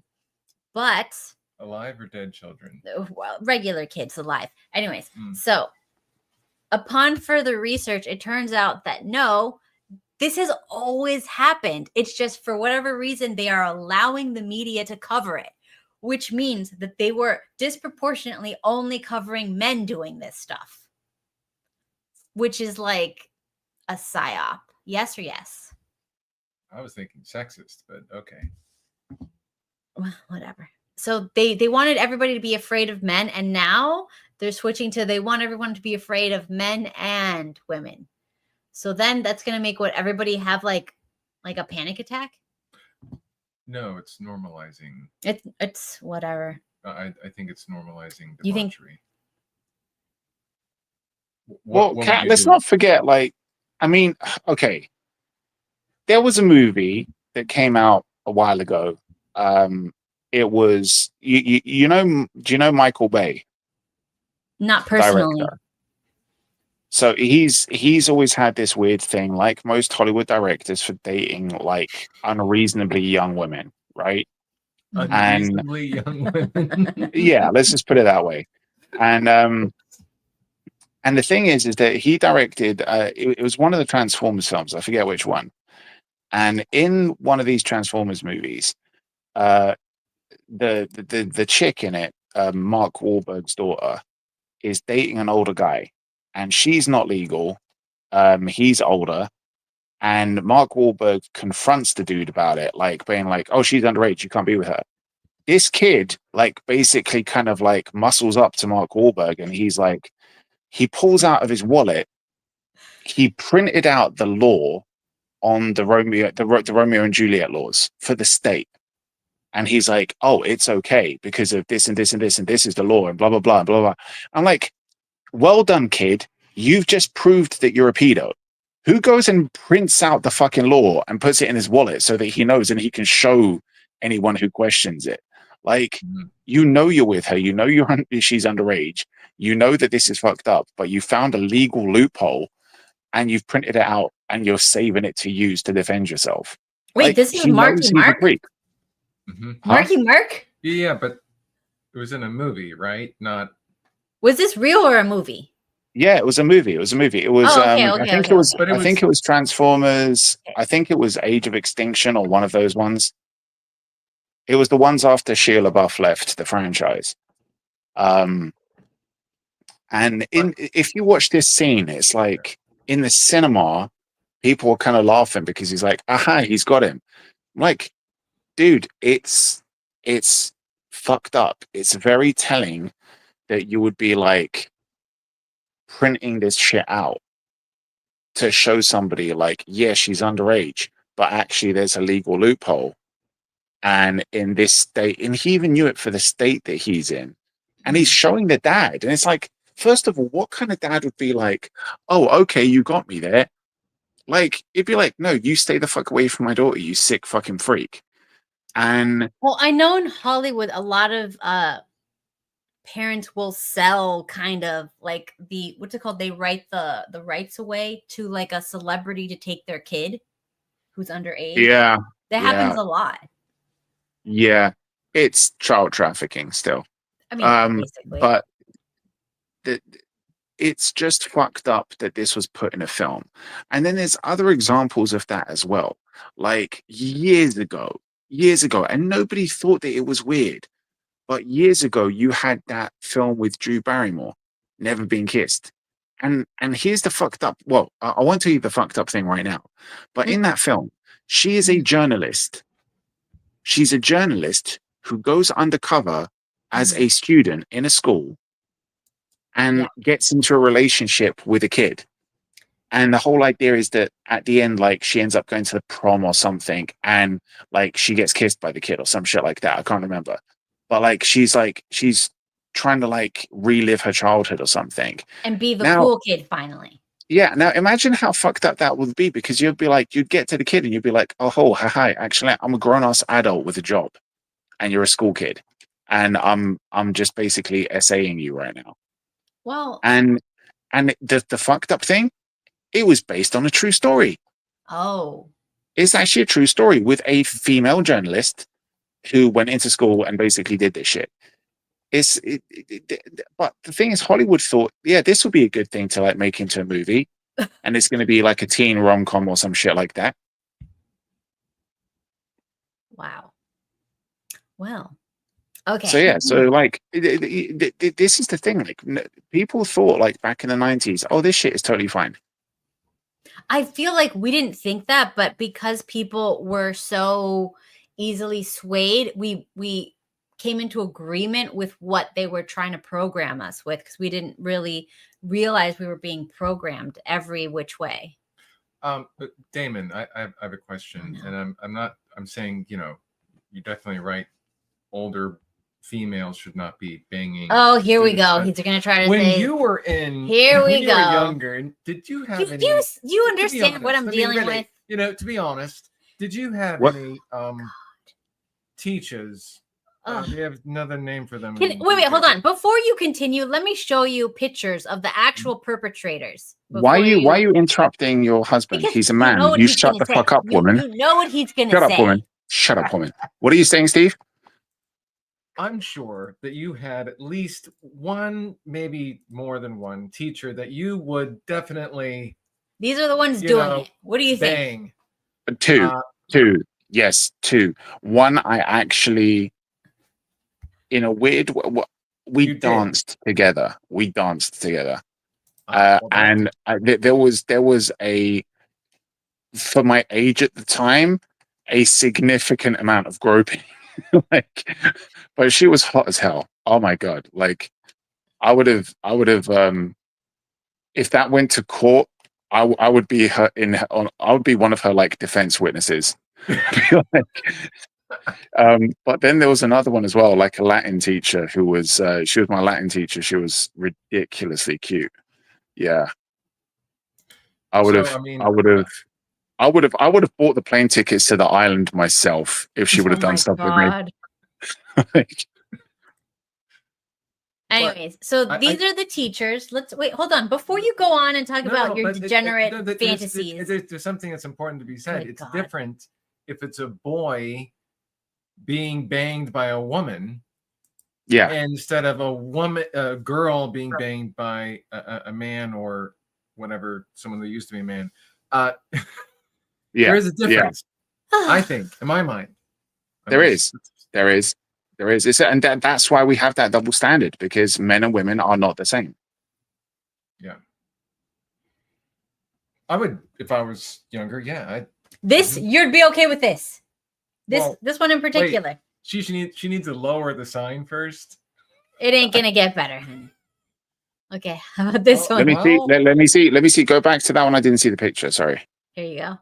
He needs a few minutes. Just a minute. It's small. Can you enlarge it a bit? Because from the small size, it looks okay. She doesn't look horrible. If I were a 9-year-old or 10, 15, 14, 16. The thing is that when I was I've spoken to my school friend when we were going through puberty. We spoke about shit. We all spoke about like, oh, she's hot. We looked at TV. We looked at movies. We looked at like singers in music and shit like that, models. And we were like, she's hot. Very rarely, if ever, did we look at other girls in our class and be like, she's hot. To us, they looked like girls. Even though we were the same age, that's not what we were attracted to. We were attracted to like older, more mature women, right? That's what we were attracted to. And which is good. Yeah. So if you have a teacher who is hot, who is at that age where you're like, this is what attracts me, this is what attracts me, and like, you're going to think that obviously they're hotter than any girls that are your age who are still young and immature, right? So, yeah, like you have to think like, even if that woman, even if that teacher is kind of mid or whatever, she's still going to probably be way more attractive to a younger kid just going through puberty than anyone else who's his age in school. So there is that thing of like, you do think they are more mature, and that maturity is attractive when you're like just learning about that stuff. That maturity kind of is seen also as kind of like experience and all that kind of stuff. So it is attractive to have that kind of slightly older person when if you're a young boy, because you know that you're inexperienced. The moment you become experienced, you don't really long for that anymore. You're not like, oh, no guy who's kind of been through like 20 or 30 women is going to be like, oh, she looks like she knows how to handle a cock. She can teach me a thing or two. Like, no guy's going to want that at that age. You're like, I don't need a fucking teacher at this point. Now, I think we still need to say that it's not a good thing for that to happen to boys to go banging their teachers. It's not a good thing, but at the same time, if it happens and if you have fun, shut the fuck up and don't tell your parents or your friends about it. Yeah, just like oh my god. I mean, move on. I mean, what it happened, but it's still not good for it to happen. We don't want it to happen.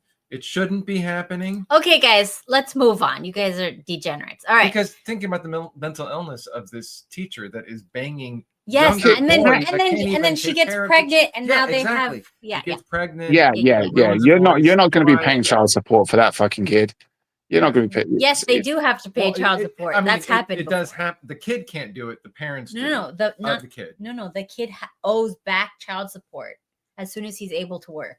Yeah. See, this is so fucked up. Your country needs Jesus. So does yours, my guy. Seriously, like oh, by the way, kid, sorry that you're a victim. You have to like imagine if like some unemployed dude grapes a woman, right, and gives her an STD, and she needs to pay for like really expensive meds, but he's unemployed, and sorry, no, I fucked up there. Imagine if she's got an STD, he grapes her, he catches an STD, and it's like, oh yeah, sorry, you got graped. By the way, you have to pay for his medical bills because you gave him an STD. This is so fucking dumb. It makes no fucking sense. How's that justice? Okay, so this chick got like super famous because Christina Formella teacher, whatever, and I guess that's Illinois. Yes. A 15-year-old student she was tutoring. So this is this chick. What do you think? Smash or pass? She's a teacher. Smash or pass? It was a cat. This was clearly a case of just flirting. It's totally fine. Okay, and here she is. Hold on, we're gonna see what she has to say. This is her in the body cam getting pulled over.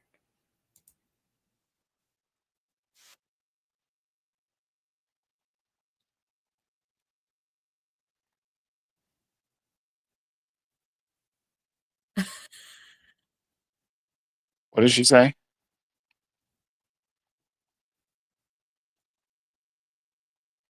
Can't hear anything. Are you serious?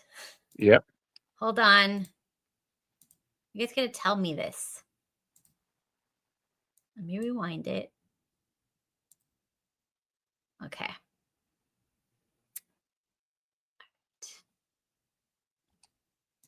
Right. Yeah, I'm ready. I'm sure. Can you hear it? Did you hear it? Now I can hear it. Okay. You're Christina? Yes. Okay, Christina, do me a favor. Can you step out of the car for me? I know you're confused. I'll explain everything to you. You don't have anything on you. You can just grab whatever you need. Whatever I need. Yeah, whatever you need. Like your phone, your purse, go ahead and grab it. Is she going somewhere? Or? Yeah, we're going to explain everything to you guys. Go ahead and grab it. We're not going anywhere right now. Of course, yeah. I don't understand what's going on here. I get it, yeah. You can go grab your things. Can he come with me? Yes. You stay there for right now, sir. Just stay there. Yes, you can. Come on back here. Should I shut the car off? Oh, yeah. Go ahead. Goes off. Okay. So right back over here. So we do have an investigation going on. We have to talk to you about it at the police department. Okay. So we're going to explain everything to you there. It's not my investigation. I don't know the full details. We do have to bring you there, though. Okay. So I just want you to bring you to the police department. Just a dog show. Yes, unfortunately, yes. I'm like willing to go with you. I get it. Yeah, unfortunately, we have to do it that way. So do me a favor. We just take this off. Can I ask you Of course, yeah. It's not like I said, it's not my investigation. Obviously, we're here for a reason. So go ahead and turn it around for me.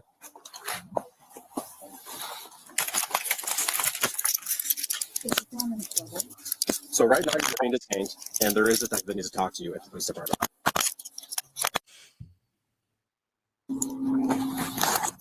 So we'll let your husband know. No, he can just come to the police department as well if he wants to wait for you there. I'm like, I get it. You're getting a lot of questions. So scared. Yeah, everything's okay. We just need to talk to you at the police department. That's all. Everything's okay. Right now, anything else? We don't want you to run. Okay, we're going to be sitting back in this car on the other side. Once you get to the police department, you'll talk to the detective and he'll explain everything to you. But you can't even give me like an idea At the moment, what this is about. other than that, it's an investigation. That's all I can really tell you right now. I'm sorry. I wish I could tell you more. She's brave. She is so brave. Why? Her husband is there. And she's saying, can't you tell me what this is about? It's about the boy student in your school who you've been fucking.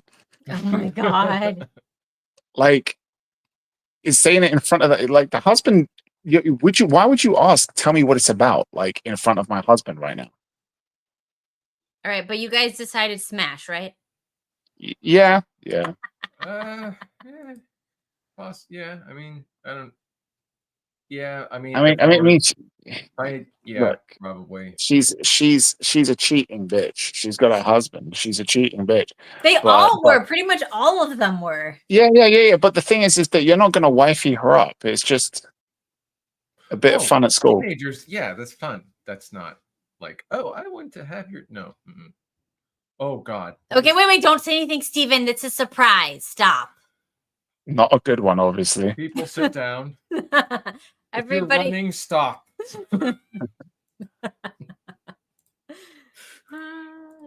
Okay, so this one is Christine Page Cockrell of wherever. Who cares?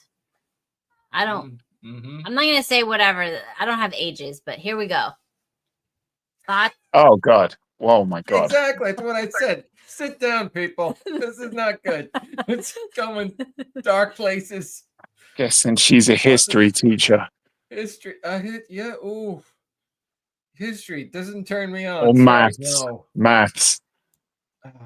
Jeez. If it was biology, maybe, but no. Well, look, it is what it is. Okay. All right. We have one smash. How dare you, Simperius?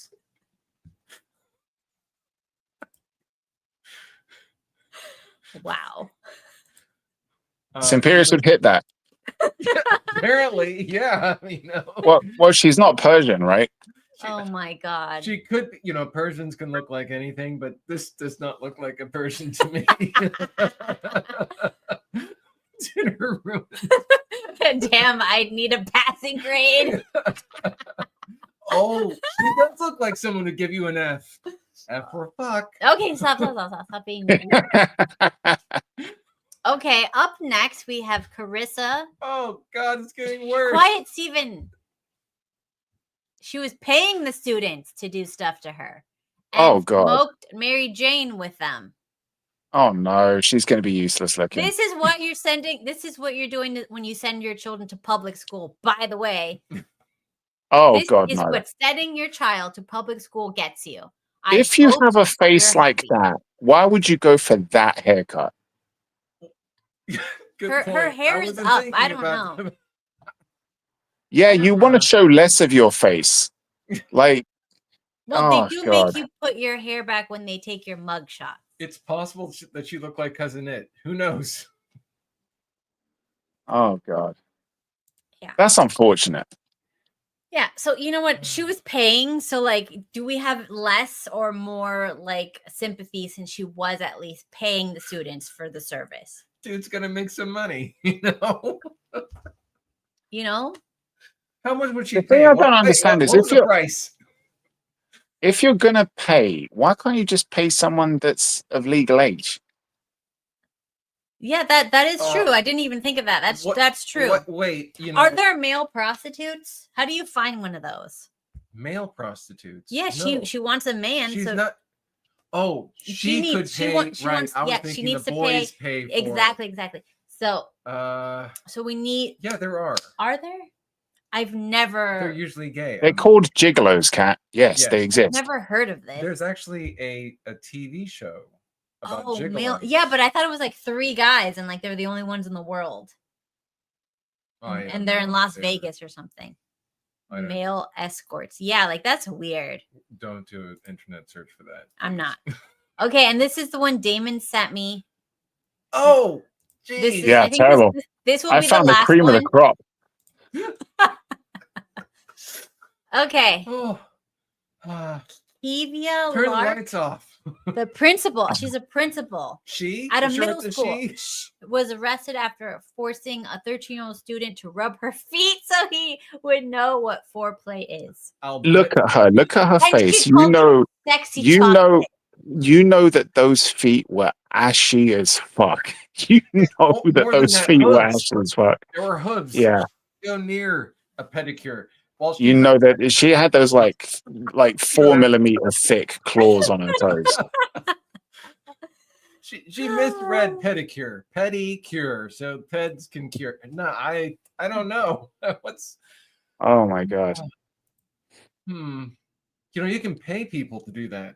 Well, we got one smash. All right, we're good. Wait, smash her head in or what? No, don't say that. We don't do that. That's not funny.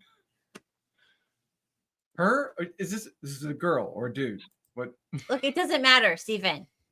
Someone wants to smash, okay? But wait, did she have any? I don't think she actually did anything. Oh, but wow. still, she called him sexy chocolate and scolded him for not rubbing her feet well enough. Oh god.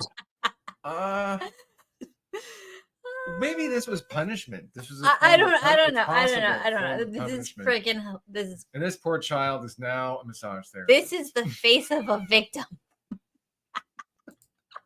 She didn't do anything wrong. She just wanted her feet rubbed. You guys are just so rude. I mean, she was training him to be an amazing body worker. Sure, we'll call it that. Anyways, by body, we mean... okay. Calm.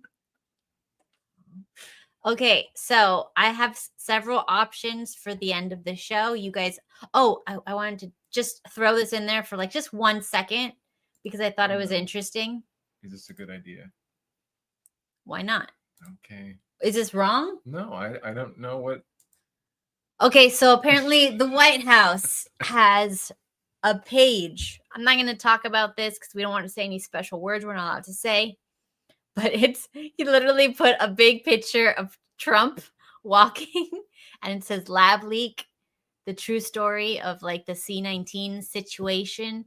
And it has a timeline and it says, you know, where the thing was made and the market where that was located, 7.5 miles away. And then it has, you know, all the information about that. They don't really like Fauci that much. This is the pardon that was signed by Biden. Is he praying? I don't know. And then some other stuff, some videos and mandates, like whatever, talking about like none of this stuff was right. This is all a psyop. What Como did, blah, blah, blah. So anyways, this is what the White House released. So, I mean, I think I like the transparency. And I love Trump. That's the only kind of trans stuff I like is transparency. I think it's hilarious and I'm all for this. Yes. You guys. They should have had Biden in diapers. Oh my God, stop. This is a professional White House government website. Stop. They're not going to put something like that. Jesus. Leaking. Anyways, I just thought it was cool. So I'm just showing you guys. Hopefully we get something like that for what's causing, autistic kids like Simperius. So we get to know like once and for all, like what's that about. So that's it. Also, I have 3 options for the end of the show. Do you guys want to look at what a psyop is and react to it, or relationship chaos? Because like there's this guy who he gets people to call in and ask for relationship advice, and it's always like crazy wild stuff, so we can like comment on that. Or we can react to someone who is wealthy talking about how poor people are different. Damon, any comment? What would you prefer, Damon? I'm kind of actually equally uninterested. So whatever you want to go for. Come on, somebody in the chat say which one you want. We got psyops, relationship chaos. What's the psyops thing? Give us a brief on each one. Give us a brief. Okay, so Homath had an interview with someone who works for, I guess, government or agencies and does psyops, right? So this dude here. He lost his hair. Steven, Jesus. I can't find it. And he talks about how you do a psyop, and like they do like the step-by-steps. Okay, that sounds cool. How you do a psyop. All right. So we can. I hope it's not basic shit. I mean, it kind of is, but that's literally how you do it. Oh god. All right. Well. Or the next one is like, this guy, he just gets a lot of relationship questions and they're wild. So let me show you that one. So you can see if any of these strike your fancy. I thought it was funny.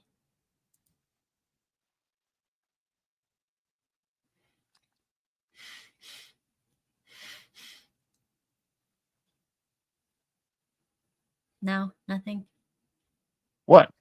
Okay. She's high maintenance. Let's see. We go. Let's see what is this one. My wife's been hiding this. She married a murderer. Let's see. She thinks I'm cheating. I am. Blatantly is. He treats me like a child. My wife disagrees. Let's see. He's perfect, but I want justice. He's too busy for me. Does sex equal love? Her parents don't like me. I don't feel loved unless it's something weird, I'm sure. Caught them at the motel. Okay. Double murder suicide. Scandalous. Sick of my lazy husband. Let's see. Husband is a slacker. He washes too many dishes. Hold on. Always on her phone.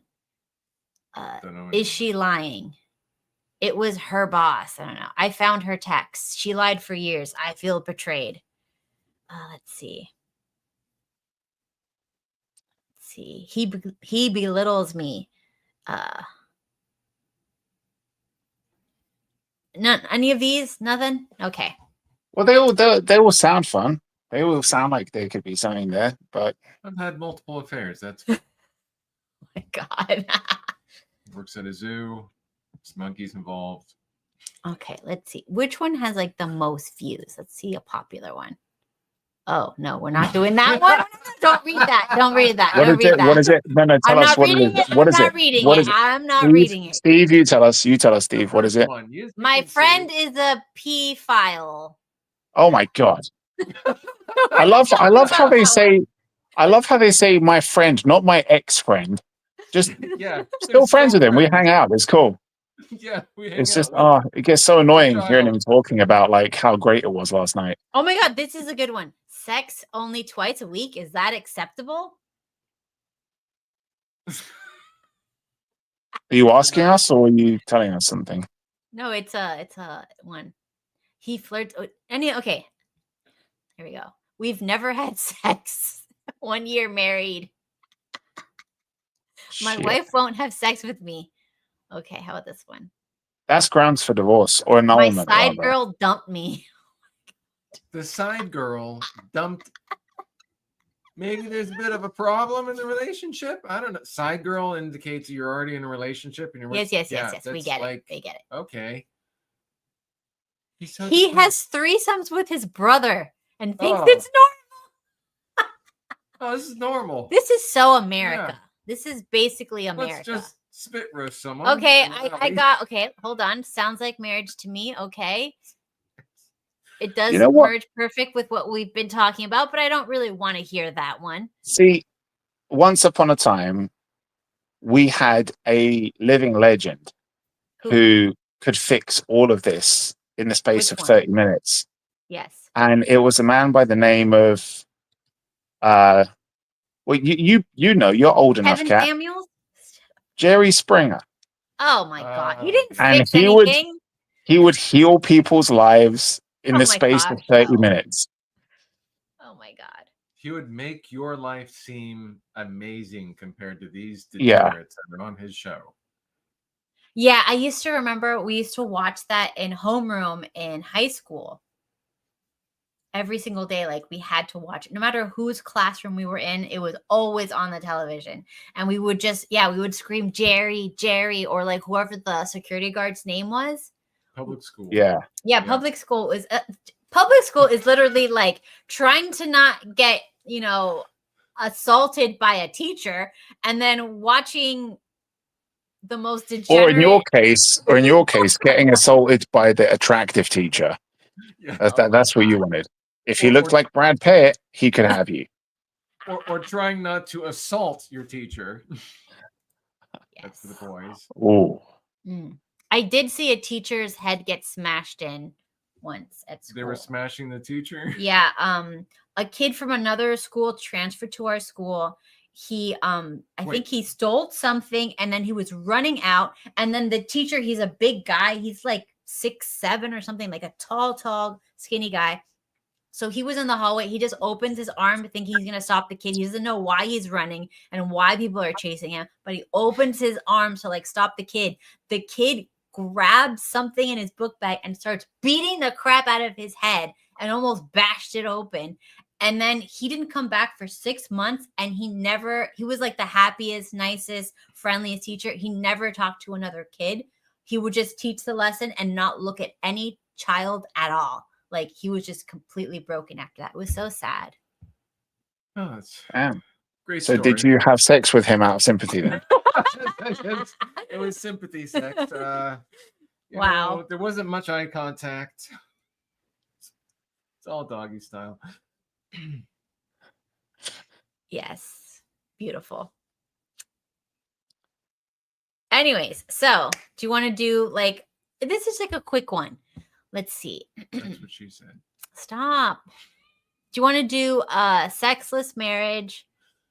Sex. I thought you were going to say, do you want to do sex? I was like, you want to do sex, Oh, how about this one? I catfished my unfaithful husband. Or she slept with my best man. Whatever, Kat. No, pick one. Somebody pick one. My son died a month ago. That's not fun. I want something fun, Steven. Why are you like this? It could be fun. There might be a punchline, Kat. No, I feel like that's a sad one. I don't want to be sad. Never have sex. Okay, here is that. Okay. Here we go. We got so many sexless marriages. My son's attacked my wife. That's not fun, Steven. That's boring. What did she do? Oh my gosh. Hold on. Let me share it again because I don't know if I put the sound. Here we go. Wife won't have sex with me. Okay. And for this show. Here we go.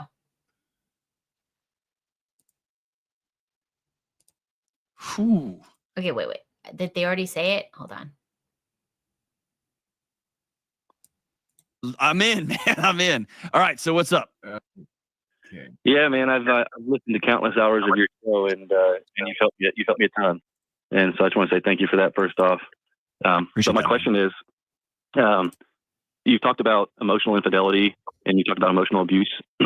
and I'm wanting to understand if my wife is emotionally has emotional infidelity, and if she's abusive or neglectful, or if I'm just being too sensitive and needy, because that's basically what she's told me. Whew. There's a lot of layers here already, man. So let me know what's going on. Yeah. So the backstory, I met my wife through actually her cousin. We worked together. She introduced me to my wife now, and everything was great in the beginning. Thought she was a wonderful person. She's a wonderful person, and I thought she had a wonderful heart. She's a teacher, just like your wife is. You already know about the teachers. She really, really loved kids, and that was one of her big things, that she really, really wanted to have kids. So we got married, and oh my God, we immediately tried to have kids because I knew how important that was to her, and I wanted to have kids too. One of his students. I never, thought I was going to be ready, and I don't think you are ready. You just have to kind of jump into it. So say it. We had kids right away. I mean, when we tried to have kids, it happened very, very quickly. But quickly after we had kids, our sex life just fell apart. I confided in her, that I needed the intimacy, and that I felt like she was really distant, and she basically just told me, I'm too tired, I don't have time for it, or it was always an excuse. We went to counseling for a bit, and during the counseling sessions, it came up, and then for whatever reason, she basically just told the counselor that she didn't want to continue anymore. So it stopped. It's gone from. So wait, hold on. So when you're talking about what are the challenges in your relationship, and you brought up the lack of sexual intimacy, y'all aren't sleeping together. You're not. Usually these conversations are not just about doing it. They're also about like, hold hand. You leave the room when I walk in. Like there's not that gentle touch on my shoulder. Like so, there's a whole picture here. You brought that up. Right. She just said, "This conversation's over. I'm out." I mean, it wasn't that quickly, but it was very relatively quickly. I mean, it was brought up towards the end of one session, and then the beginning of another session. Whoa, Kat! What the fuck? Yes. Why are you speeding up? It was going too slow. Because you guys think slow, I think fast. It's not my fault. No, this guy makes Destiny sound like he talks slowly. Come on, like don't speed it up that ridiculously fast. The backstory with her, what she's told me about her past is she's was married previously, and she confided to me that her ex-husband was physically abusive. It was like a one-time occurrence, but he was. And I've always thought, okay, well, that has something to do with it. And I think the counselor was trying to see if there was some back history there. That might be another reason why she tried to shut it down. But the thing about what she told me though about her past, it's been a little confusing over the years. Is I was very sympathetic of what she told me, and it broke my heart. But I've come to find out over the years that she's never told anybody about it. Nobody, only me, and she didn't want anybody else to know about it. So I don't want to say that I don't believe her, but initially, I believed her 100%, and then as time has gone on, I'm starting to question whether or not the story was 100% true or not. Sure. Does that make sense? Yeah. Tell me about emotional infidelity. I mean, she's very passive aggressive. Dismisses my feelings. I've tried multiple different avenues to try to get through to her on how I feel. I've done a direct approach where I sit her down and talk to her. I've written her letters. I've written her poems. Wait. Whoa. What? Maybe she just doesn't respect him enough, and she's not getting wet by this person that is writing her poems and letters and talk. I don't know. So Maybe what would it's get him. you off, Stephen, if you were a woman? I don't know. I'm not a Think woman. about it. Just imagine you're a chick. You wake up. I'm not going to imagine myself as a chick because I'm not a chick. You wake up. You're a chick, right? And you're trying to get your husband to wait. You're the chick, and you have a husband. I'm the chick that doesn't want to have sex. Yeah, you're the chick that doesn't want to. Wait. Kat, you're terrible at this. Why are Okay, we you're going already through turning. You're already turning him off. You're already turning him off. Steve. Yeah, it's drying up. Steve. In our case, going limp. Okay. Wait, Steve. Do it this way, because Kat doesn't know what the fuck she's talking about. You're the wife, okay? Oh yes. And I'm your husband. I'm at work. I'm working hard. You've been at home. You've been feeling neglected. Now, what do you want me to do to get you kind of nice and in the mood? Like, do you want me to get home and just like what you do for Kat, cook you a meal and shit? Or do you want me to just be like kind of like sit? Chocolate bitch. Oh my God! I come home. I see you kind of like you're in bed. You're reading a book. I sit next to you and I go like, "Hey, baby, you look like you look a bit down. What's up? What can I do for you?" Tell me, what can I do for you? Tell me. I don't know what to do to you. That's what they're saying. Stephen has no now, idea. Steve, we're gonna smash. like We're gonna smash. turn I want to smash you, Steve. I want to smash you. I want some fun. But I need to know what your love language is, Steve. My love language is. We haven't You're covered that or not. You're a woman. No. You're a woman. What's Maybe your love he language? doesn't know this woman's love language. Well, obviously, it's possible. Is anyone's love language poetry? That's what exactly. Once upon a time, it was. Like, we don't know. We don't know what this chick wanted. He said, like, I opened up to I did this. But here's the important thing, right? If you remember earlier on what he said, this woman is a huge fucking red flag. There's a really big, serious problem with her, right? She opened up about some past abuse, and he says he doesn't even know if it was true or not. But she opened up about that, right? So she already gave him the victimhood story, and made out like she's got these past traumas and everything, and she did that so that potentially, we don't know at first, but she could have done that to get sympathy out of him, right? So be like, you can't dictate when you want sex, how you want it, or whatever, because I've got this past trauma shit. So this is my card. She's like, I can play this card whenever the fuck I want, and you need to be very careful. If I'm not giving you sex, that's just it. Shut the fuck up, because this is a trauma hot topic button for me, right? Right. Now he's opened up to her, right? He says, oh, I opened up to her. I've given her poetry and all this kind of shit. And she's dismissive and it doesn't work and blah, blah. Of course it doesn't work. Why? Because she's played that card already. She played that card on you. She doesn't want you playing it on her, because then it takes her power away. So this is the biggest fucking red flag. If ever you have a girl who does that, who opens up, oh, I'm a victim of abuse, I've got some past trauma shit, stay the fuck away. Even if it's true, it doesn't matter. It doesn't. If it's true, you're going to be a therapist to this woman for the rest of your life. If it's fake and she's lying, she's got serious issues, and she's only doing it so that she can play the sympathy card whenever she wants. Stay the fuck away from anyone with any kind of trauma and abuse issues. Now, we might note that a good majority of people, men and women, but mainly women, have been abused in the past. 1 in 4 women have been abused, but I don't see. Yeah, and they deserve to die alone. Oh my God, Damon, stop. No, but I'm just saying that just because something bad happened doesn't mean you're going to take that and use it as a weapon against someone. So that like, to have abuse in your past doesn't mean you shouldn't be having a relationship with this person. It's how did they deal with that abuse? Are they going to use it pathologically against you? Yeah, if they ever say it, if they ever talk about it, it's a bad fucking sign. Yeah, especially if it's around something that you want to do and they're like using that as an excuse to not do it. Yeah, that is a huge red flag, and they're going to use whenever you hear, like, if you're younger, when you're a kid, and you hear like your girl go like, oh, that's what my ex used to do. Oh, shut the fuck up. Bye. We're done. Yeah, when they're talking about the ex, who cares? I'm not the ex. We're not the ex. If ever they make that comparison. Hold on. Since we're on that, you're not the ex. What about it worked with everyone else? What about that? I never had this problem with anyone else. I never had to try hard with anyone else.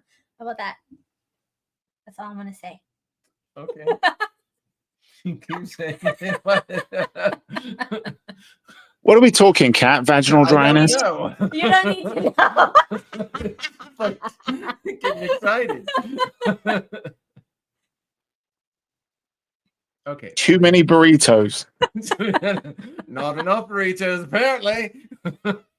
More burritos. This burrito's kind of small. Well, it impressed everyone else. It's very dry. Never had this problem before.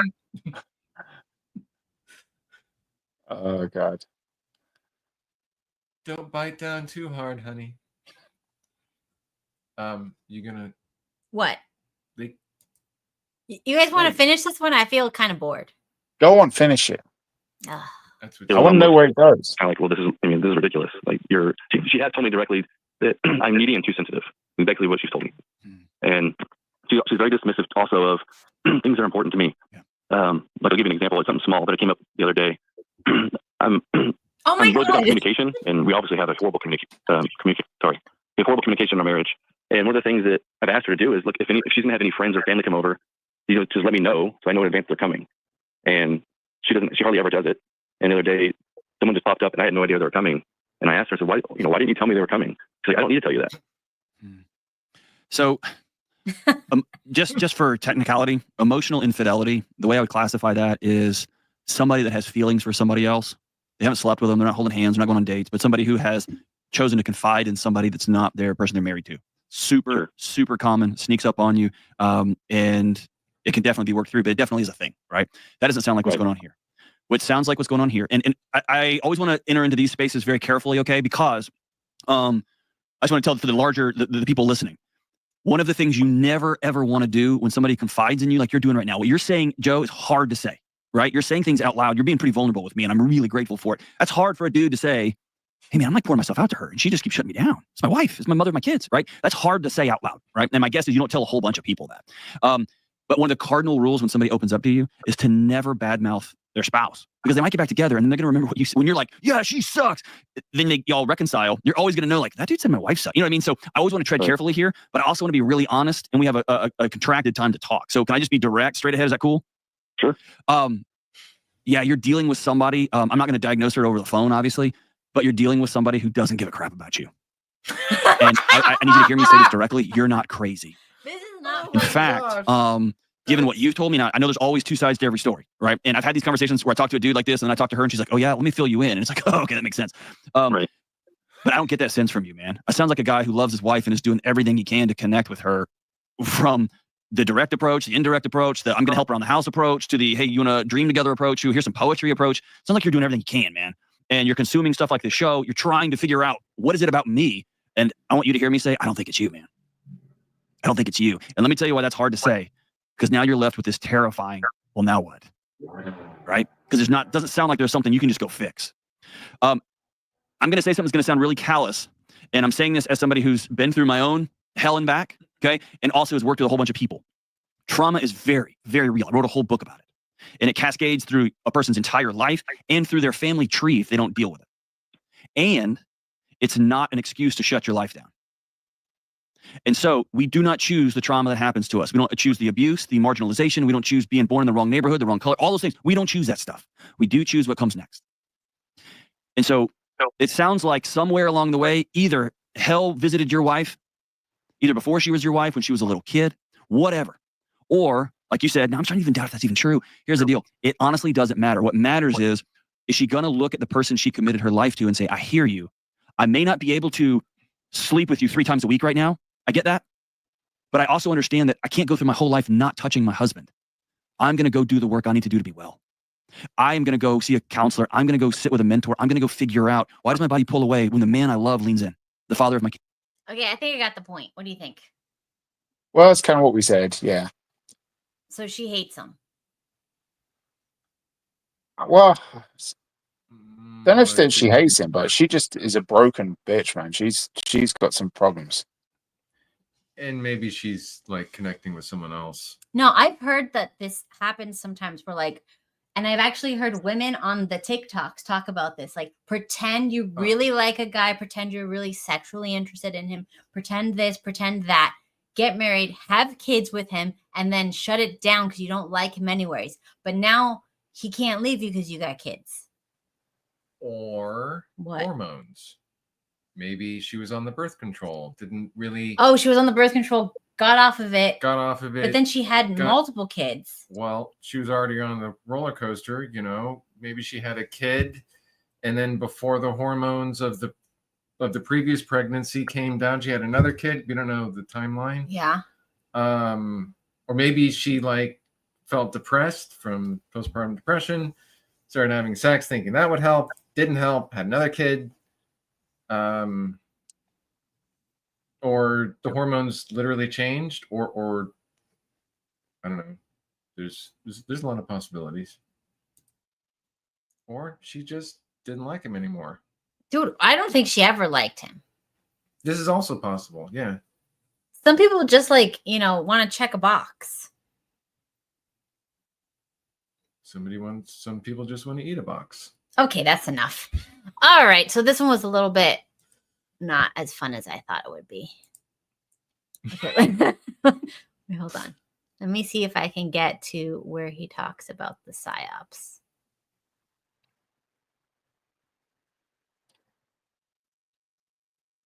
Okay, it's like an hour podcast, so I'm just gonna play where they start talking about psyop, like more specifically. Do you know exactly where this is? No, but I'm guessing it's around here somewhere. Okay.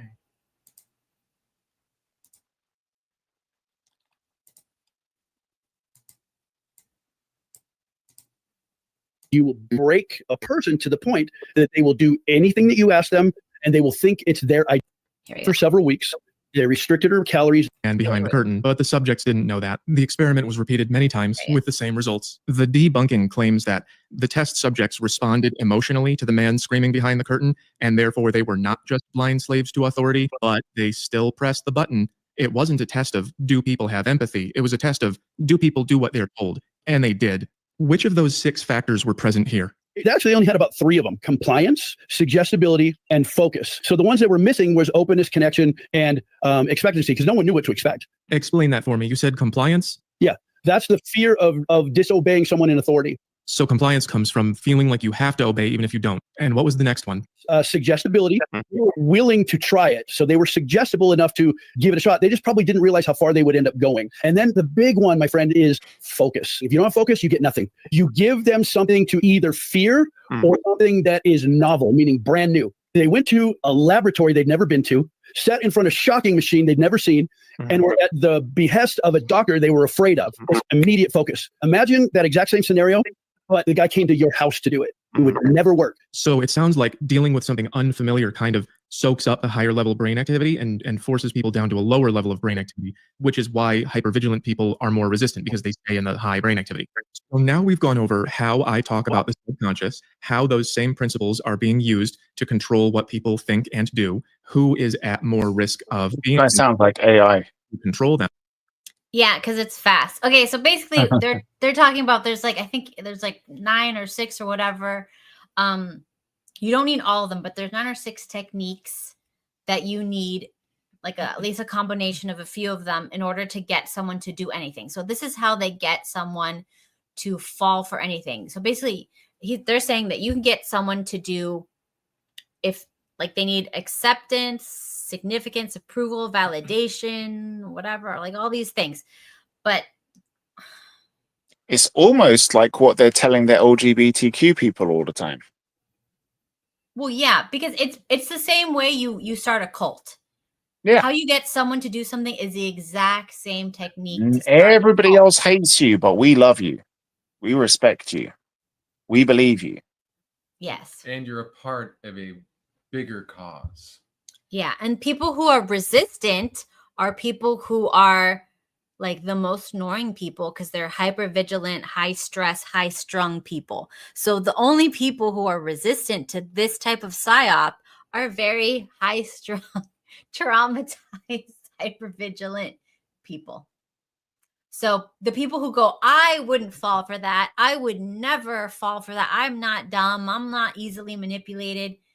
They're always the ones who are going to fall for it, but they might fall for something else when they might, like it just means it wasn't done correctly for you. Maybe you needed some other techniques, but you still can be manipulated to do anything. And there's another guy who does psyops for the government and stuff, and he trains people who do it. And he basically says the exact same things that this dude does. He's like, you can get anyone to do anything. You can have someone like kill someone if you really wanted to. All you have to do is do the steps properly and boom, you got them. So yeah, there's only a teeny amount of people, and most women are able to be psyoped fairly easy. They're highly suggestible. Why? Because women are smaller and scared.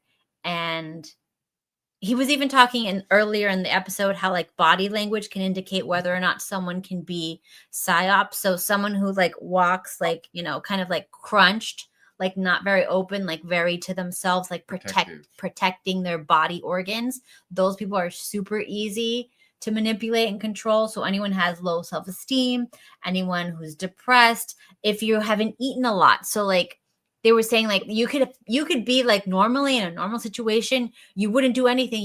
You'd think through things and you wouldn't be tricked. But if they get you in a period where you haven't slept well, you're hungry, you're tired, you're cranky, whatever, then you'd be more susceptible to fall for these tricks. I remember there was one time I had not slept or eaten, and I was walking towards like the school, my class in the college, whatever. And then some dude came up to me, and normally I'd be like, F you, get out of my way. Like I don't talk to strangers and I don't talk to people trying to sell me stuff. But since I was very tired and whatever, I was like, what? Fine, whatever. Kind of like you're a little tipsy when you haven't slept. You're a little tipsy, you're a little stupid, you're a little dumb. And he got me he's like, oh, I got a good deal, whatever, buy this stupid junk. So like, I'm like, fine, whatever. It's a couple dollars. Even though it was a couple dollars, I was stupid enough to like buy junk because I was tired and sleepy and cranky and a little off of my mark. What? No, you guys, what is... Oh my God. Wow. So yeah. So what? Oh, and they talk about like what happened. Let me finish this part. What it looks like when someone has been controlled, and how reality can be written for you if you're not paying attention. And then we saw how quickly you can take over someone's choices if you know how. The Milgram experiment was an effective example. Let's see some more. Another example of this would be what happened to Patty Hearst. She was abducted by the Symbionese Liberation Army. They held her for several weeks. They restricted her calories. They kept her in a closet. They put a bag over her head. After this went on for several days, they started to feed her propaganda about how the Symbionese Liberation Army was actually the victim. And because she was broken, she was receptive to hearing those things. Because like I told you earlier, if you push a human being, it doesn't matter what you grab, but you grab anything to save yourself.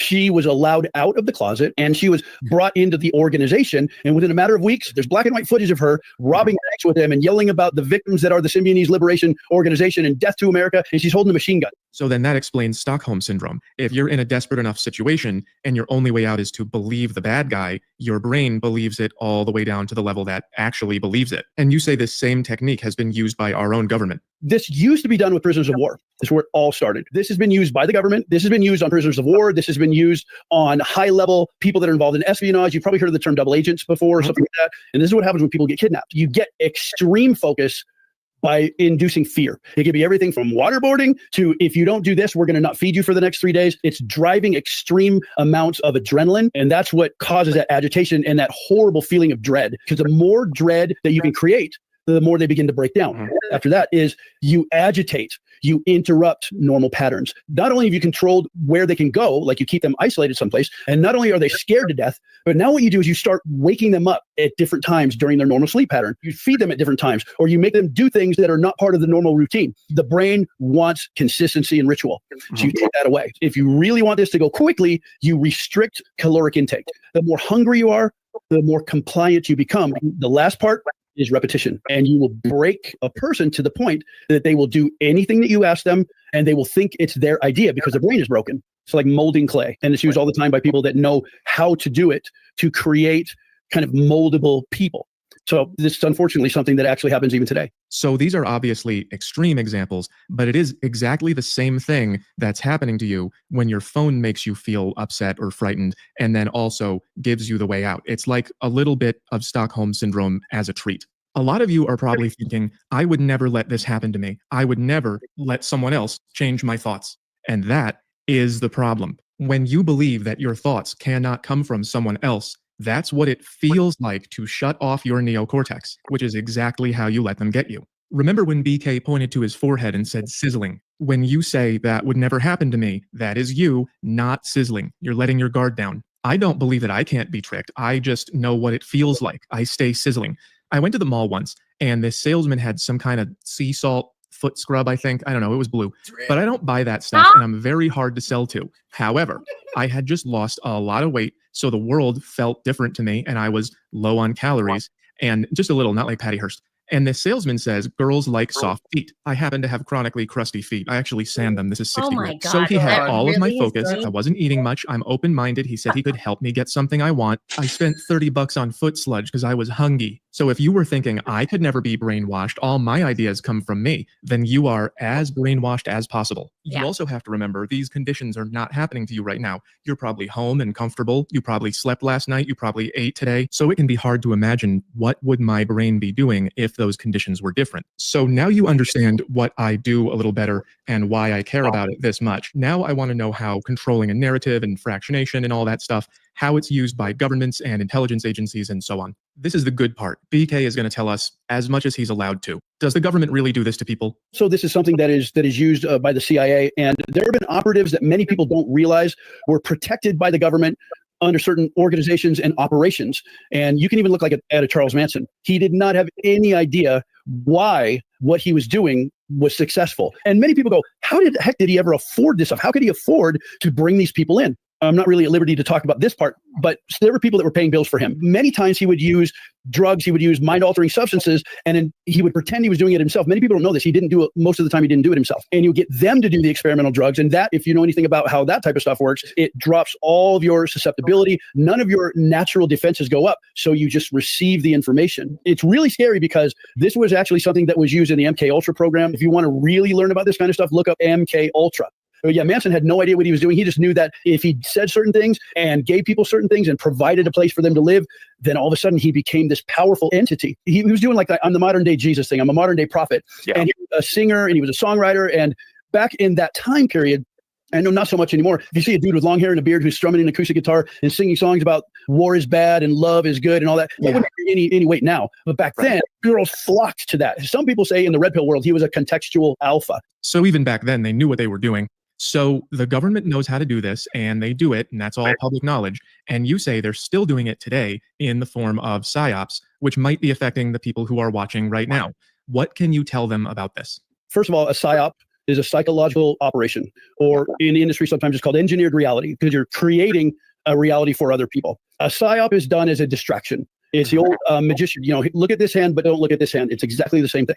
So then because of your experience, because of who you've worked with, you can tell us that the government will actually deliberately cause that fear in people so that they will accept things that they otherwise wouldn't if they were thinking more clearly. Exactly. Don't pay, look at this hand, but don't look at this hand. Same thing. How can people recognize them? Look for things that happen when other things that are extremely important are also happening, that it would hurt in some way the government that's overseeing you if you were to pay attention to it. We had a Chinese weather balloon that went all the way across the United States. And this happened at the exact same time when we were still dealing with a global pandemic and the hanging on of the restrictions that were still in place and some of the things that hadn't been rolled back yet. People were saying, why didn't they shoot it down? Why didn't they shoot it down? Well, when it was shot down, they brought it back for recon and things like that. What they found was that it was packed full of American technology. That's all that's been released as far as what was on board. They won't say what it is just yet. We will find out. But the fear was, if we shoot it down over America, some farmer or somebody's going to come rushing over to look at it, like it's the Roswell incident again, and they're going to find what's in there, and that's going to be a problem. That was January 28th to February 4th, 2023. It was at the very tail end. Many governors were still using what were called emergency powers to extend restrictions and extend regulations. And it was really not popular. Recently, we had the New Jersey drones that were happening. And this is all declassified, what I'm going to share with you. But I knew about this quite a while ago. But when those first came out, they were ours. That's all we're supposed to say. They were ours, and they were there for a purpose. I don't know that I could share really broadly what that purpose was, but they were looking for something. This was actually, they were deployed sniffing. They were looking for something very important. So you're saying the drones were deployed for a legitimate purpose, and then when people noticed them, they were just used for a psyop out of convenience? It happened exactly at the right time. All the news organizations were saying the exact same things. That's another thing to look for. Whenever you see messaging that is uniform across platforms and networks, the government is involved. 100%. Got to just be kind of careful about what I say, but I know for sure, based on what I do and based on my connections that I deal with all the time, I know about declassified documentation that explains how these things have happened. If you want to use the term deep state, you can, but there are people that are part of that organization that funnel talking points to certain news organizations. I've seen the documentation. I know people that deal with this on a daily basis, and that's where much of the messaging does come from. That type of thing with little things like, this person is a threat to our democracy. Think about how many times you've heard that. Why is it that several different news organizations, and I mean a lot of them that sit on one side of the fence, say the exact same words? I can tell you for sure that the situation that we just had with the New Jersey drones was harnessed to process a feeling and a fear in people that lasted for several weeks, while a whole lot of other things were happening behind the scenes that no one was supposed to know about. So then you're telling us you've read government documents that prove that the deep state, for want of a better term, since we can't really say who it is, used the New Jersey drone story to distract the nation from something the government didn't want us to look at. Correct. Everybody who's either a field agent or part of certain pieces of that organization has access to this information. With the whole COVID thing, we saw similar processes.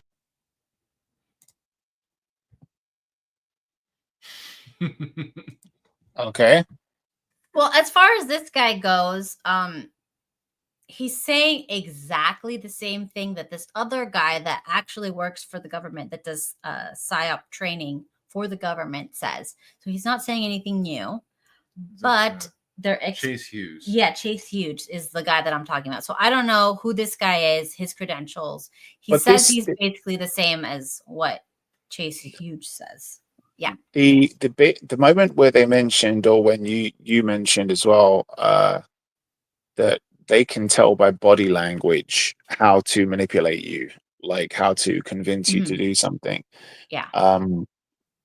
So if you look at how hypnotists work, and there's quite a few schools of thought on hypnosis. There's three major ones. And traditionally, like one of the older school of thoughts of hypnosis was that some people can't be hypnotized. They just can't.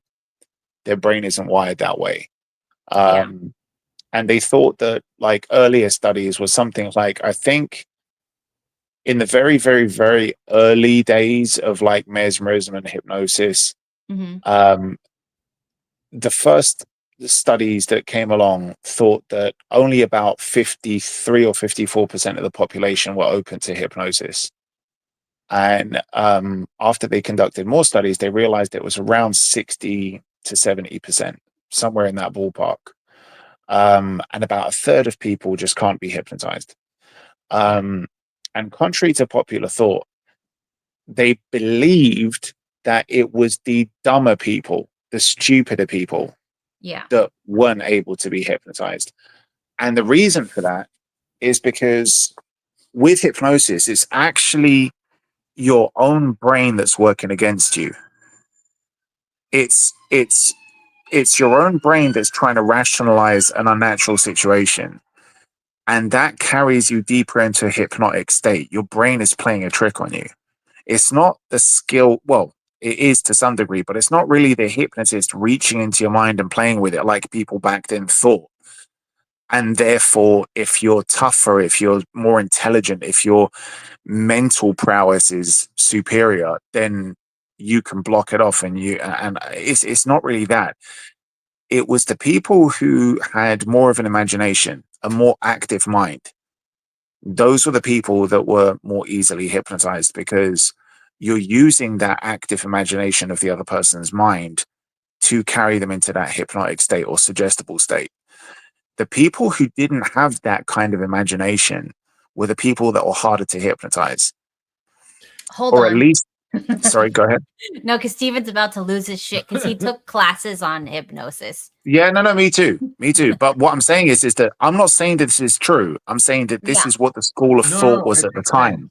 That does make sense, because when you're hypnotizing someone, you're using imagery to bring them into a state of hypnosis. And if those the deepening techniques. If you can't, now there's several ways to do it, but if they can't visualize things in their head, it doesn't work. Yeah. And I don't know if it wouldn't work. I would actually have to ask my teacher. Okay, but what about the other thing? The reason why I couldn't get him, because I've gone to several hypnosis people, because I always wanted to be hypnotized. Wait. Let me ask something.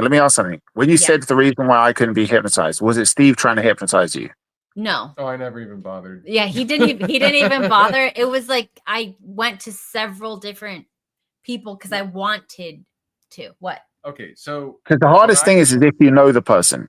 If you know the person, no, I didn't know. It's harder for them to hypnotize you. Right. Yeah. And also, sorry, go ahead. You're probably going to say it, but you say it. No, go on. So if you don't respect the person, it's more difficult for you to get hypnotized. So you can't. Oh, is this why you didn't bother trying to hypnotize Kat? No, Oh my well, God. there's two reasons. One, There's two different reasons. one, she doesn't respect me, and the other, I'm too close to her. Yeah, if someone is too close to you, you don't usually take their advice as much. It's not about. It's actually that's what people thought. Like one of the funniest things is that the stuff that you try to logically rationalize, to think this makes the most sense of why this doesn't work, or this makes the most sense of why this does work. Usually, with regards to hypnosis, they've found out that actually isn't the case. It's a bit more flipped than that.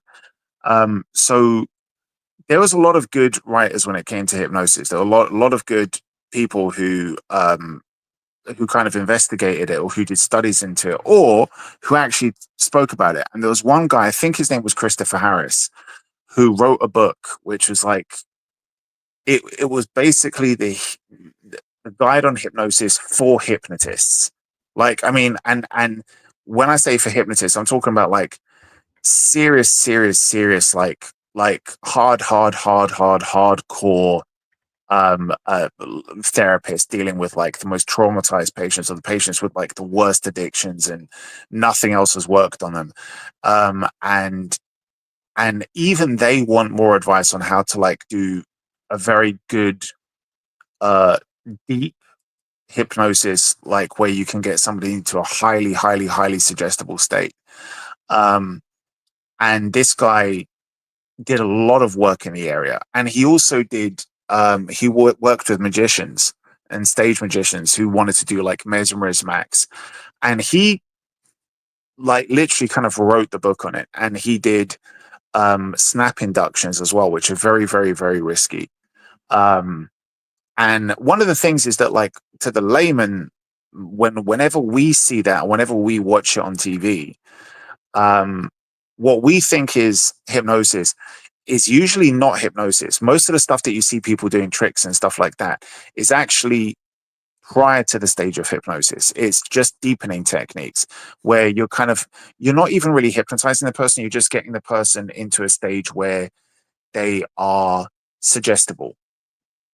And they're going along with it because they think something deeper is coming. They're going to reach a deeper state. So you're putting them into that sense of security, and they're playing along and they're playing along and they're playing along. And their defenses are so lowered that they can do things that normally, if they were fully aware and alert, they wouldn't do. But they're not yet in that state of hypnosis. Before you go on, I'm going to hold that thought. There are ways that you use to break down the mind, make it more suggestible. And the way that I was taught, and there's several ways to do it, but one way that I was taught is that you overload the brain with information, both visual, verbal, and touch. So that's what you do during snap inductions. Right. So but when you're priming the person for hypnosis, you haven't hypnotized them before, they haven't been hypnotized by you. It's like a 45-minute process where you're saying, this is what I'm going to do. And you have this graph up, you got all this, you're writing all this stuff, and you're like tapping them, and you're talking, and you're doing all these things, and then they become suggestible. And another point is that the time in which you're the most suggestible is 30 minutes before you go to sleep, when most people are scrolling on their phone, worst time to do it, or watching the news, and within 30 minutes of waking. So that's when you do it. No, I literally will not look at my email or my phone within 30 minutes of waking. I never really did it, or before going to bed. Never do that. You're priming yourself for fear. You're priming yourself for whatever it is that you've been watching. Don't do doom scrolling beforehand. And also, there's been studies that have shown that doom scrolling before bed reduces your ability to sleep by 40%. Anyway, but like that. Anyway, go on. Talk more about the respect part. No, let him finish. Oh, who? See? This guy? I just got this guy. No, Damon, go on. You were but yeah, like usually you'll hear hypnotists use the word or use the phrase message units that's kind of like what Steve was talking about there. When you have an overload of message units to the brain, you basically disorganize the inhibitory process that your brain has built over the years. And that's what's called your critical area of your mind. So when you kind of technically kind of violate the critical area of your mind, you kind of overload it, you overstimulate it, and it kind of breaks down. It creates that mental state of fight or flight.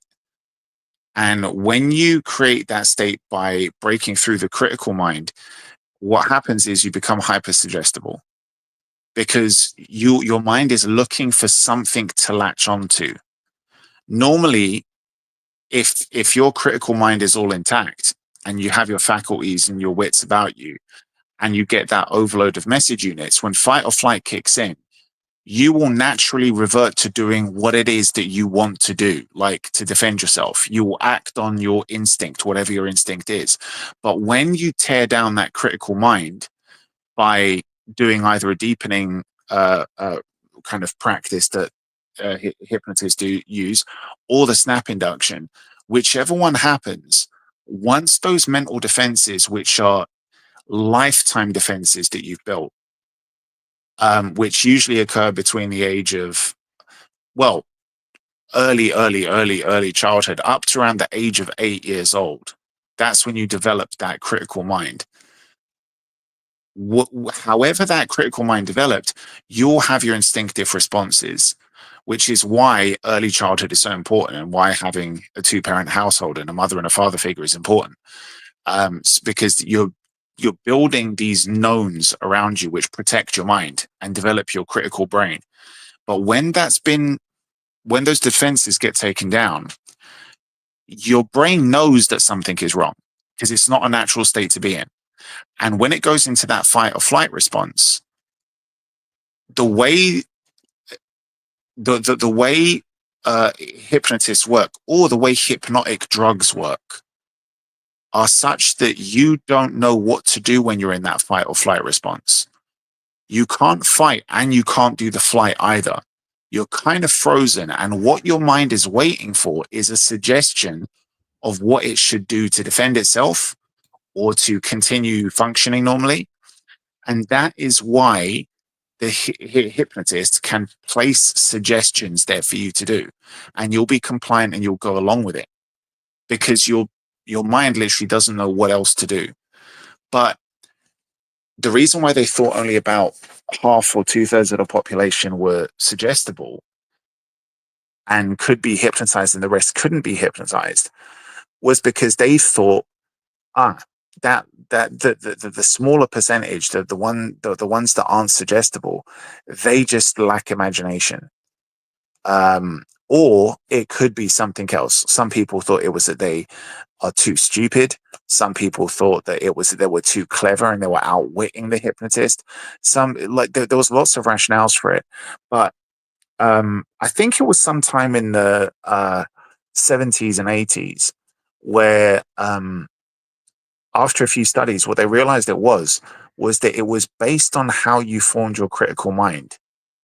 And how that critical mind was formed, those defensive barriers that we had to kind of critique stuff, what we would accept as reality, what we wouldn't accept as reality, that was the key to whether or not you could be hypnotized effectively. And they realized that the strategy that they were using, the way they were using these deepening techniques, that's the key to how you're going to get past those barriers and induce somebody who's about to be hypnotized. So it's not that some people can't be hypnotized. There's one standard technique which you can use on certain people, but you have to use a different technique on those who form their critical brain barrier in a different way. And it's, funnily enough, highly dependent on whether or not the more influential parent that you had was a mother or a father figure. So which one is better? It's not that one's better than the other. It's that if you had a more dominant, masculine type parent figure that was the one who raised you, there are certain deepening techniques that are more effective to put you into an induced state. And if Are you you had a more saying that I'm maternal, screwed? No. Why are you laughing? Caitlyn No. Jenner. Shut up. So basically the commands that you use when you go, it's kind of, it's very complex, but you can use various deepening techniques. You can use things like like for stage hypnosis, they'll usually do those things. You've probably seen it where they say, imagine that you've got like a heavy weight in one hand and you've got a balloon in another hand, and the balloon is filled with helium. And more it's going to raise your arm. Like you're going to try and keep your arm nice and heavy by your side, but you're going to gradually find that the more you do it, you feel your arm being raised and lifted and lifted. And the other arm, which I'm asking you to hold out by your side, we're going to put more weights in your arm. It's going to be heavier and heavier and heavier for you to hold on to. And gradually you'll see that arm will go down and the other arm will rise up. Like that's a very old, very basic deepening technique. But you can use, sorry? You'll stop it at the Roman salute. So Right. going, like, Okay, stop that, Stephen. What is wrong with you? No. Sorry. So the thing is that deepening technique, that was used as that was one of the techniques that was used in a study to see how effective hypnosis is. And they found that was one of the ones where I think they found out that it was roughly about 60 or 70% of people could be hypnotized and the rest couldn't be hypnotized. And then when they went back, they used that same technique, but the kind of phraseology behind it was different. And it was effective on those people who weren't hypnotized first time round. So they found that if they used one type of phraseology or another type of phraseology, they found that ultimately 100% of the candidates could be hypnotized effectively.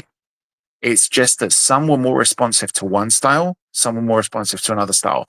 And it was a very, very subtle difference.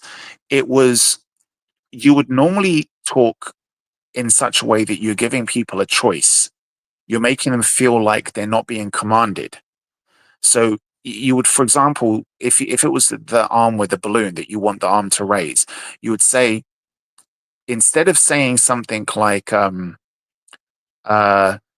just relax and allow your arm to come up, or you will feel like your arm's becoming lighter. And you're not doing anything, you're just relaxing, but gradually you will find that your arm is raising without you having to do anything. This is kind of like a suggestion. You're telling them that they can allow it to happen, or that they can feel free, or that they're going to notice that it's happening without them doing anything. You're just kind of putting the suggestion there, and it doesn't feel like a command. But when they, with the other percentage of people, you're telling them, like, no matter how hard you resist, your arm is rising. It is happening. Like, regardless of what you feel or what you want to happen, it is rising and you can feel it rising. You're basically telling them what's true. And when they were doing that, like, and giving the commands to one or the suggestions to the other group, they found that overall, those are the two techniques that you have to use. And the one technique is more effective based on if they had a mother figure or masculine or a dominant, a maternal, a softer, a kind of more emotional figure, and the more dominant, strict, masculine figure, you had the other ones that was working more effective with. So ultimately they found that, like, this is why it's important to find what type of person you're dealing with. So the hypnotist would basically be asking a few questions just to gauge what personality this particular candidate is, so that they can see which technique is going to be more effective, what approach is going to be more effective, how you're going to speak to them, because that is what's crucial when you're trying to break through those knowns into the kind of the primitive area of the brain, of the mind. Sorry. And it's all very crucial, because those deepening techniques is what's going to take you through that critical area. It's kind of like a lockpick to the mind. You have to navigate through it before you can actually get them into that hypnotized state. So basically what we're saying is everybody can get hypnotized. It might Everybody need can be a little hypnotized. bit different techniques. There's no such thing as someone who can outthink or whatever if they have Well, the right technique for you. the thing is that you can do it. There are drugs that will do it. Yeah. Okay. They can And drug. nobody's going to be immune to those Alcohol. drugs. Those drugs. Well, no, I'm talking more along the lines of like, well, okay, think about this. Think about this. You're tipsy. You're drunk. You haven't slept. You haven't eaten. Somebody tries to get you to do something you normally wouldn't do. Yes, they can do that. Not. Yeah, really. no, but I'm talking about like actual hypnotic agents, like midazolam, for example, right? So, but they were saying all you have to be is very tired. No, very it's hungry. not. It's not. It's not the same thing. It's not the same Getting thing. you to do something is different than controlling your mind to make you do something, whether at that time or later. That's not the same. Like, it's not that you're. And actually, it's more difficult to make a lasting impression if you're on any sort of drug like nicotine. Well, you can get someone to do something for a shorter period of time. No. If you're drunk and you're quote unquote hypnotized, it's not going to last at all.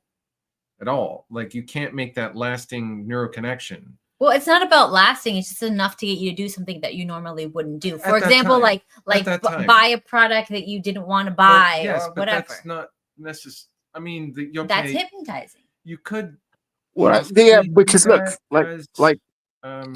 everybody gets. There was a study that was done. There was a study that was done, I think, in '88, which essentially proved that, and this was the time when, like, kind of, if you remember, like Uri Geller and people like that, like like people doing all this kind of like, kind of psychic shit and all this kind of like, the power of the mind shit. And most people thought that hypnotist, even in the 80s, most people thought that hypnosis was bullshit. It's not true. It's just trickery. It's like some stage magician with some planted people in the audience, and it's all just bullshit. None of it is real. Okay. And that's what people genuinely believed. And then towards the end of the 80s and the early 90s, when people kind of got fucking terrified of cancer, so that's when the news started making people terrified of diseases. Okay. Yeah. Like in tail end of the 80s, you had the AIDS thing. Everyone was kind of fucking freaking out about AIDS. And then you had cancer and you had all heart disease and all that kind of shit. And people got like super, super fucking scared. And the healthcare and the insurance industries kind of got super fucking rich because they were just kind of terrifying people over the airwaves. And a big thing was, don't forget, prior to this, not that long before, everyone thought that smoking was healthy. Yeah. Everyone thought that if you smoke, it's good for you. You're exercising your lungs. And then all of a sudden, lung cancer comes along and everyone's like, oh shit. And people try to give up smoking. And they shock horror. They realized it's difficult to give up smoking. And a big thing that happened was those kind of the tapes that will help you quit smoking. Listen to the tapes while you're asleep. Why? Because your subconscious mind is going to do the work for you, and you don't have to worry about your willpower or anything like that. And then you had hypnotists. Certain people would go to hypnotists, and that's when they started realizing, actually, fuck, hypnosis works. Okay. And one of the key things that kind of proved to people, because everyone is very dubious and doubtful about how hypnosis works, is it's just tricking your mind. Your mind is responding to something that isn't real. Okay. You're putting suggestions in the mind, and your body creates a natural response. Okay. Now, there was this one hypnotist who basically planted a suggestion in somebody's mind, and this is super highly unethical, and it would never happen today. People wouldn't do it today. Now, people try to recreate this as stage magic, and it's bullshit. But in the actual real life scenario of what this guy did, the body had a response because the guy suggested to somebody that they put their arm over an open flame, and that their arm was getting burned, and that they could feel it getting burned, and their body was responding to it. And you could see this person in this state holding their arm out, and the camera is focusing on one arm and on the other arm. And the arm that was getting burned, you could see that it was flushing. It was getting very red. It obviously wasn't blistering and burning and shit like that. It wasn't doing that, but it was getting very red, and it was getting very, very, very sweaty. The palms were getting super sweaty. The other arm looked perfectly normal. And it was really weird how that happened. Everyone was kind of shocked by it. But then later on, you had other magicians kind of steal this idea, and they tried to make it look like the arm's getting all blistering with like effects and shit. Like, I don't know what kind of makeup effects, whatever they did. But it just shows you that that's your body responding to something. But we can see examples of this happening all the time. And a study revealed that you get hypnotized about 7 to 12 times a day. And this was back in the 80s. 7 to 12 times a day, you get hypnotized without realizing it. How? Why? Because of adverts, mainly adverts. Now they think it happens way, way, way, way, way more than that. That you actually get hypnotized upwards of 50 times a day. But there's no recent current study that we can pull on, but the estimates are that it's up to, let's say, over 50 times a day that you get hypnotized. Like, how many times have you seen like an advert for food or something like that, or a drink where like they're kind of slicing through a lemon and dropping a lemon in like a fizzy drink or whatever, and your mouth just starts watering, or you feel that kind of response to the soundness, like mouth watering? The sound of they think they patented it. The sound of opening a can of Coke, or can of Pepsi. Yes, it's that's a trigger. That's a form of hypnosis. Yeah. Funnel, because your body will respond to it. Sorry. You know those funnel ads? Like, what's a funnel? It's where it's a website you go to and they're trying to sell something, and basically they're giving you all this information. It's in it. You keep scrolling and scrolling, and they're hypnotizing you. They're giving you, they're overloading you with information. They're giving testimonials of other people. Oh, this is why that. And then at the end, there's a call to action. Click this and buy my product. And sometimes I'll have call to actions at other points, but at the bottom, there's a huge call to action. And most people, if they're suggestible at that time, or they're fatigued or whatever, or they have that problem or whatever, then they're more likely to do that. So whenever you see a website, I bought that mouth guard. Well, the funny thing is this, right? When people are like, I can't be hypnotized, or not everybody's kind of, they're probably getting it right now. Or if they think, well, like, this doesn't work for everybody, this doesn't. All you have to think about is what the actual technical term means, and what the actual definition or the requirements met for it actually is a very, very, very low bar in terms of like how people actually think, what the idea that people might have of what hypnosis is. If your body is going to have a physiological response to something that is not real, okay, then you have been hypnotized. That is that simple. That's all it is. That's all it really means. So if you're going to start salivating, if your salivary glands are going to start producing saliva, the reason why you do that is because it's preparing you for eating food. That's why you salivate. You're going to eat food. Your mouth needs to have that excess moisture so that food can go down the gullet, right? That's what you're doing. So you need to start producing saliva. So the natural response is that you will be looking at a plate of food. You can smell it, and when you can smell it and you start putting the food in your mouth, you produce saliva. Now, if somebody shows you an advert, the food isn't there in front of you. You can't smell it. You can't touch it. You can't eat it. It's just a picture. What if you see like a nude lady? Exactly. And eat Porn. that box. Oh my God! Shut up. No. But if you look at, getting ready. if you look at a porn and you get aroused, boom. That's again hypnosis. Like there isn't a person there. There isn't a person there for you to have sex with. So why is your body doing that? It's your overactive mind. It's your subconscious mind that's basically being kind of primed and tricked into action. And your brain is just like on backup working, trying to prime yourself for something that isn't actually real and isn't actually happening at that time. So it's, and when people think like, why does the reason part of your brain, why does like, why does logic, reasoning, analysis, decision making, all of this stuff in your willpower, why doesn't it always work effectively? And the reason is that part only comprises about 12% of your actual mind. Only 12% of our mental power, only 12% of it is your conscious mind. 88% is your subconscious. Okay? So that's why hypnosis is so effective, because it uses the subconscious mind to work for it by breaking through that critical mind barrier that you have. So when you break through the critical area of your mind, but to get through it, you need to get through those defenses.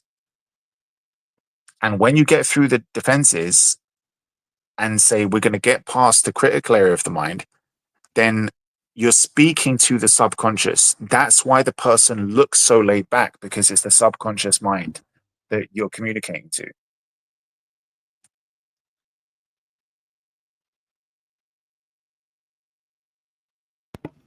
So, does anybody know if they found any gold in Fort Knox? Because they're saying that there was no gold. Is that nice segue there, Kat.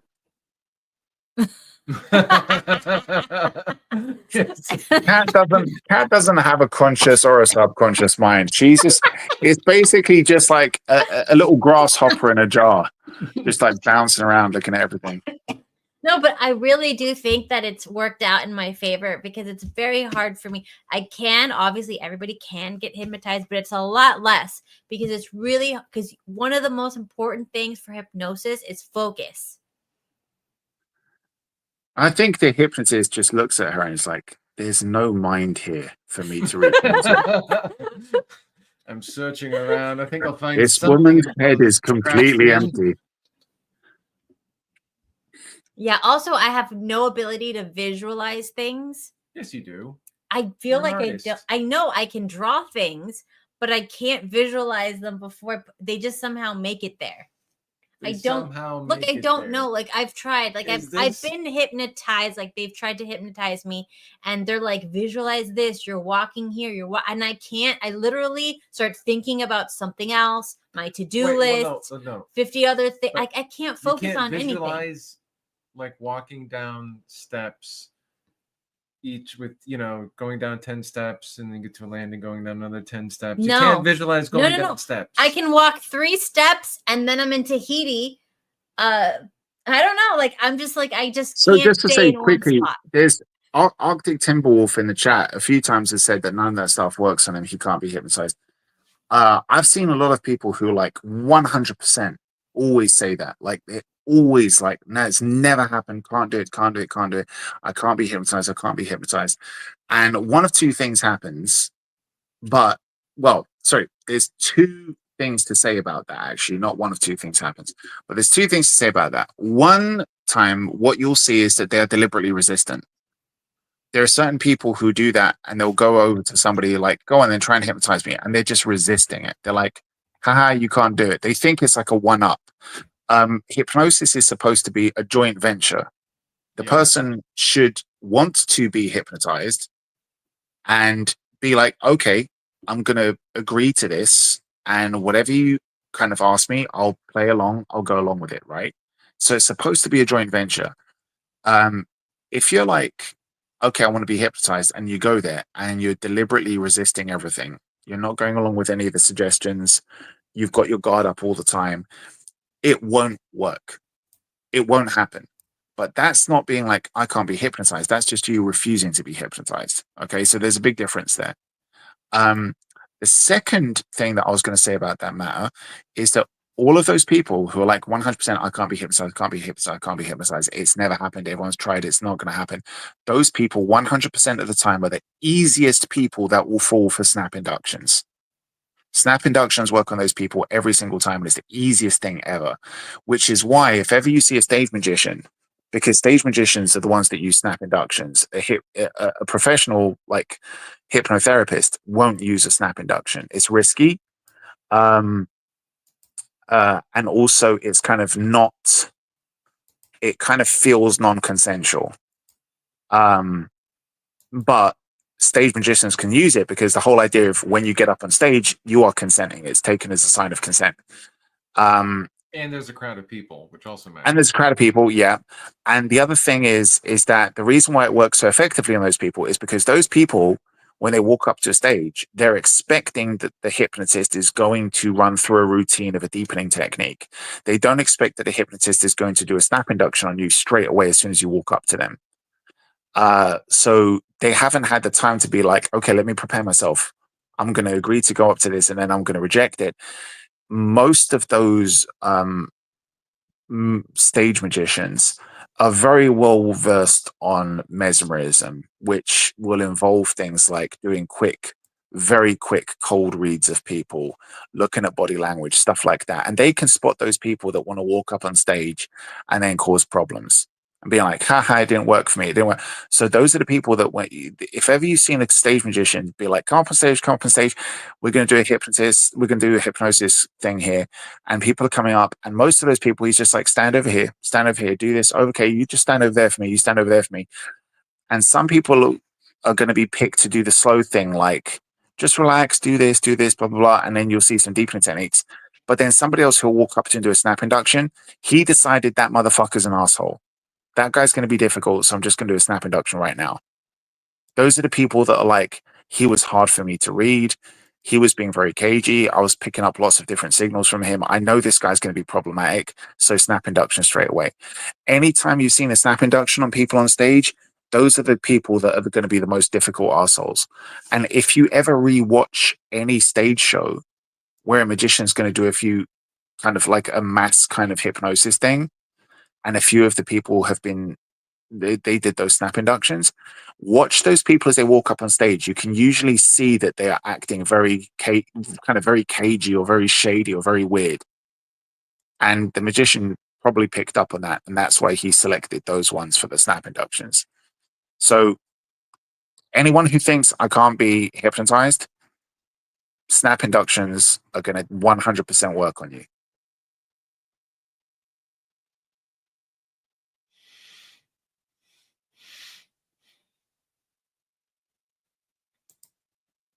Well,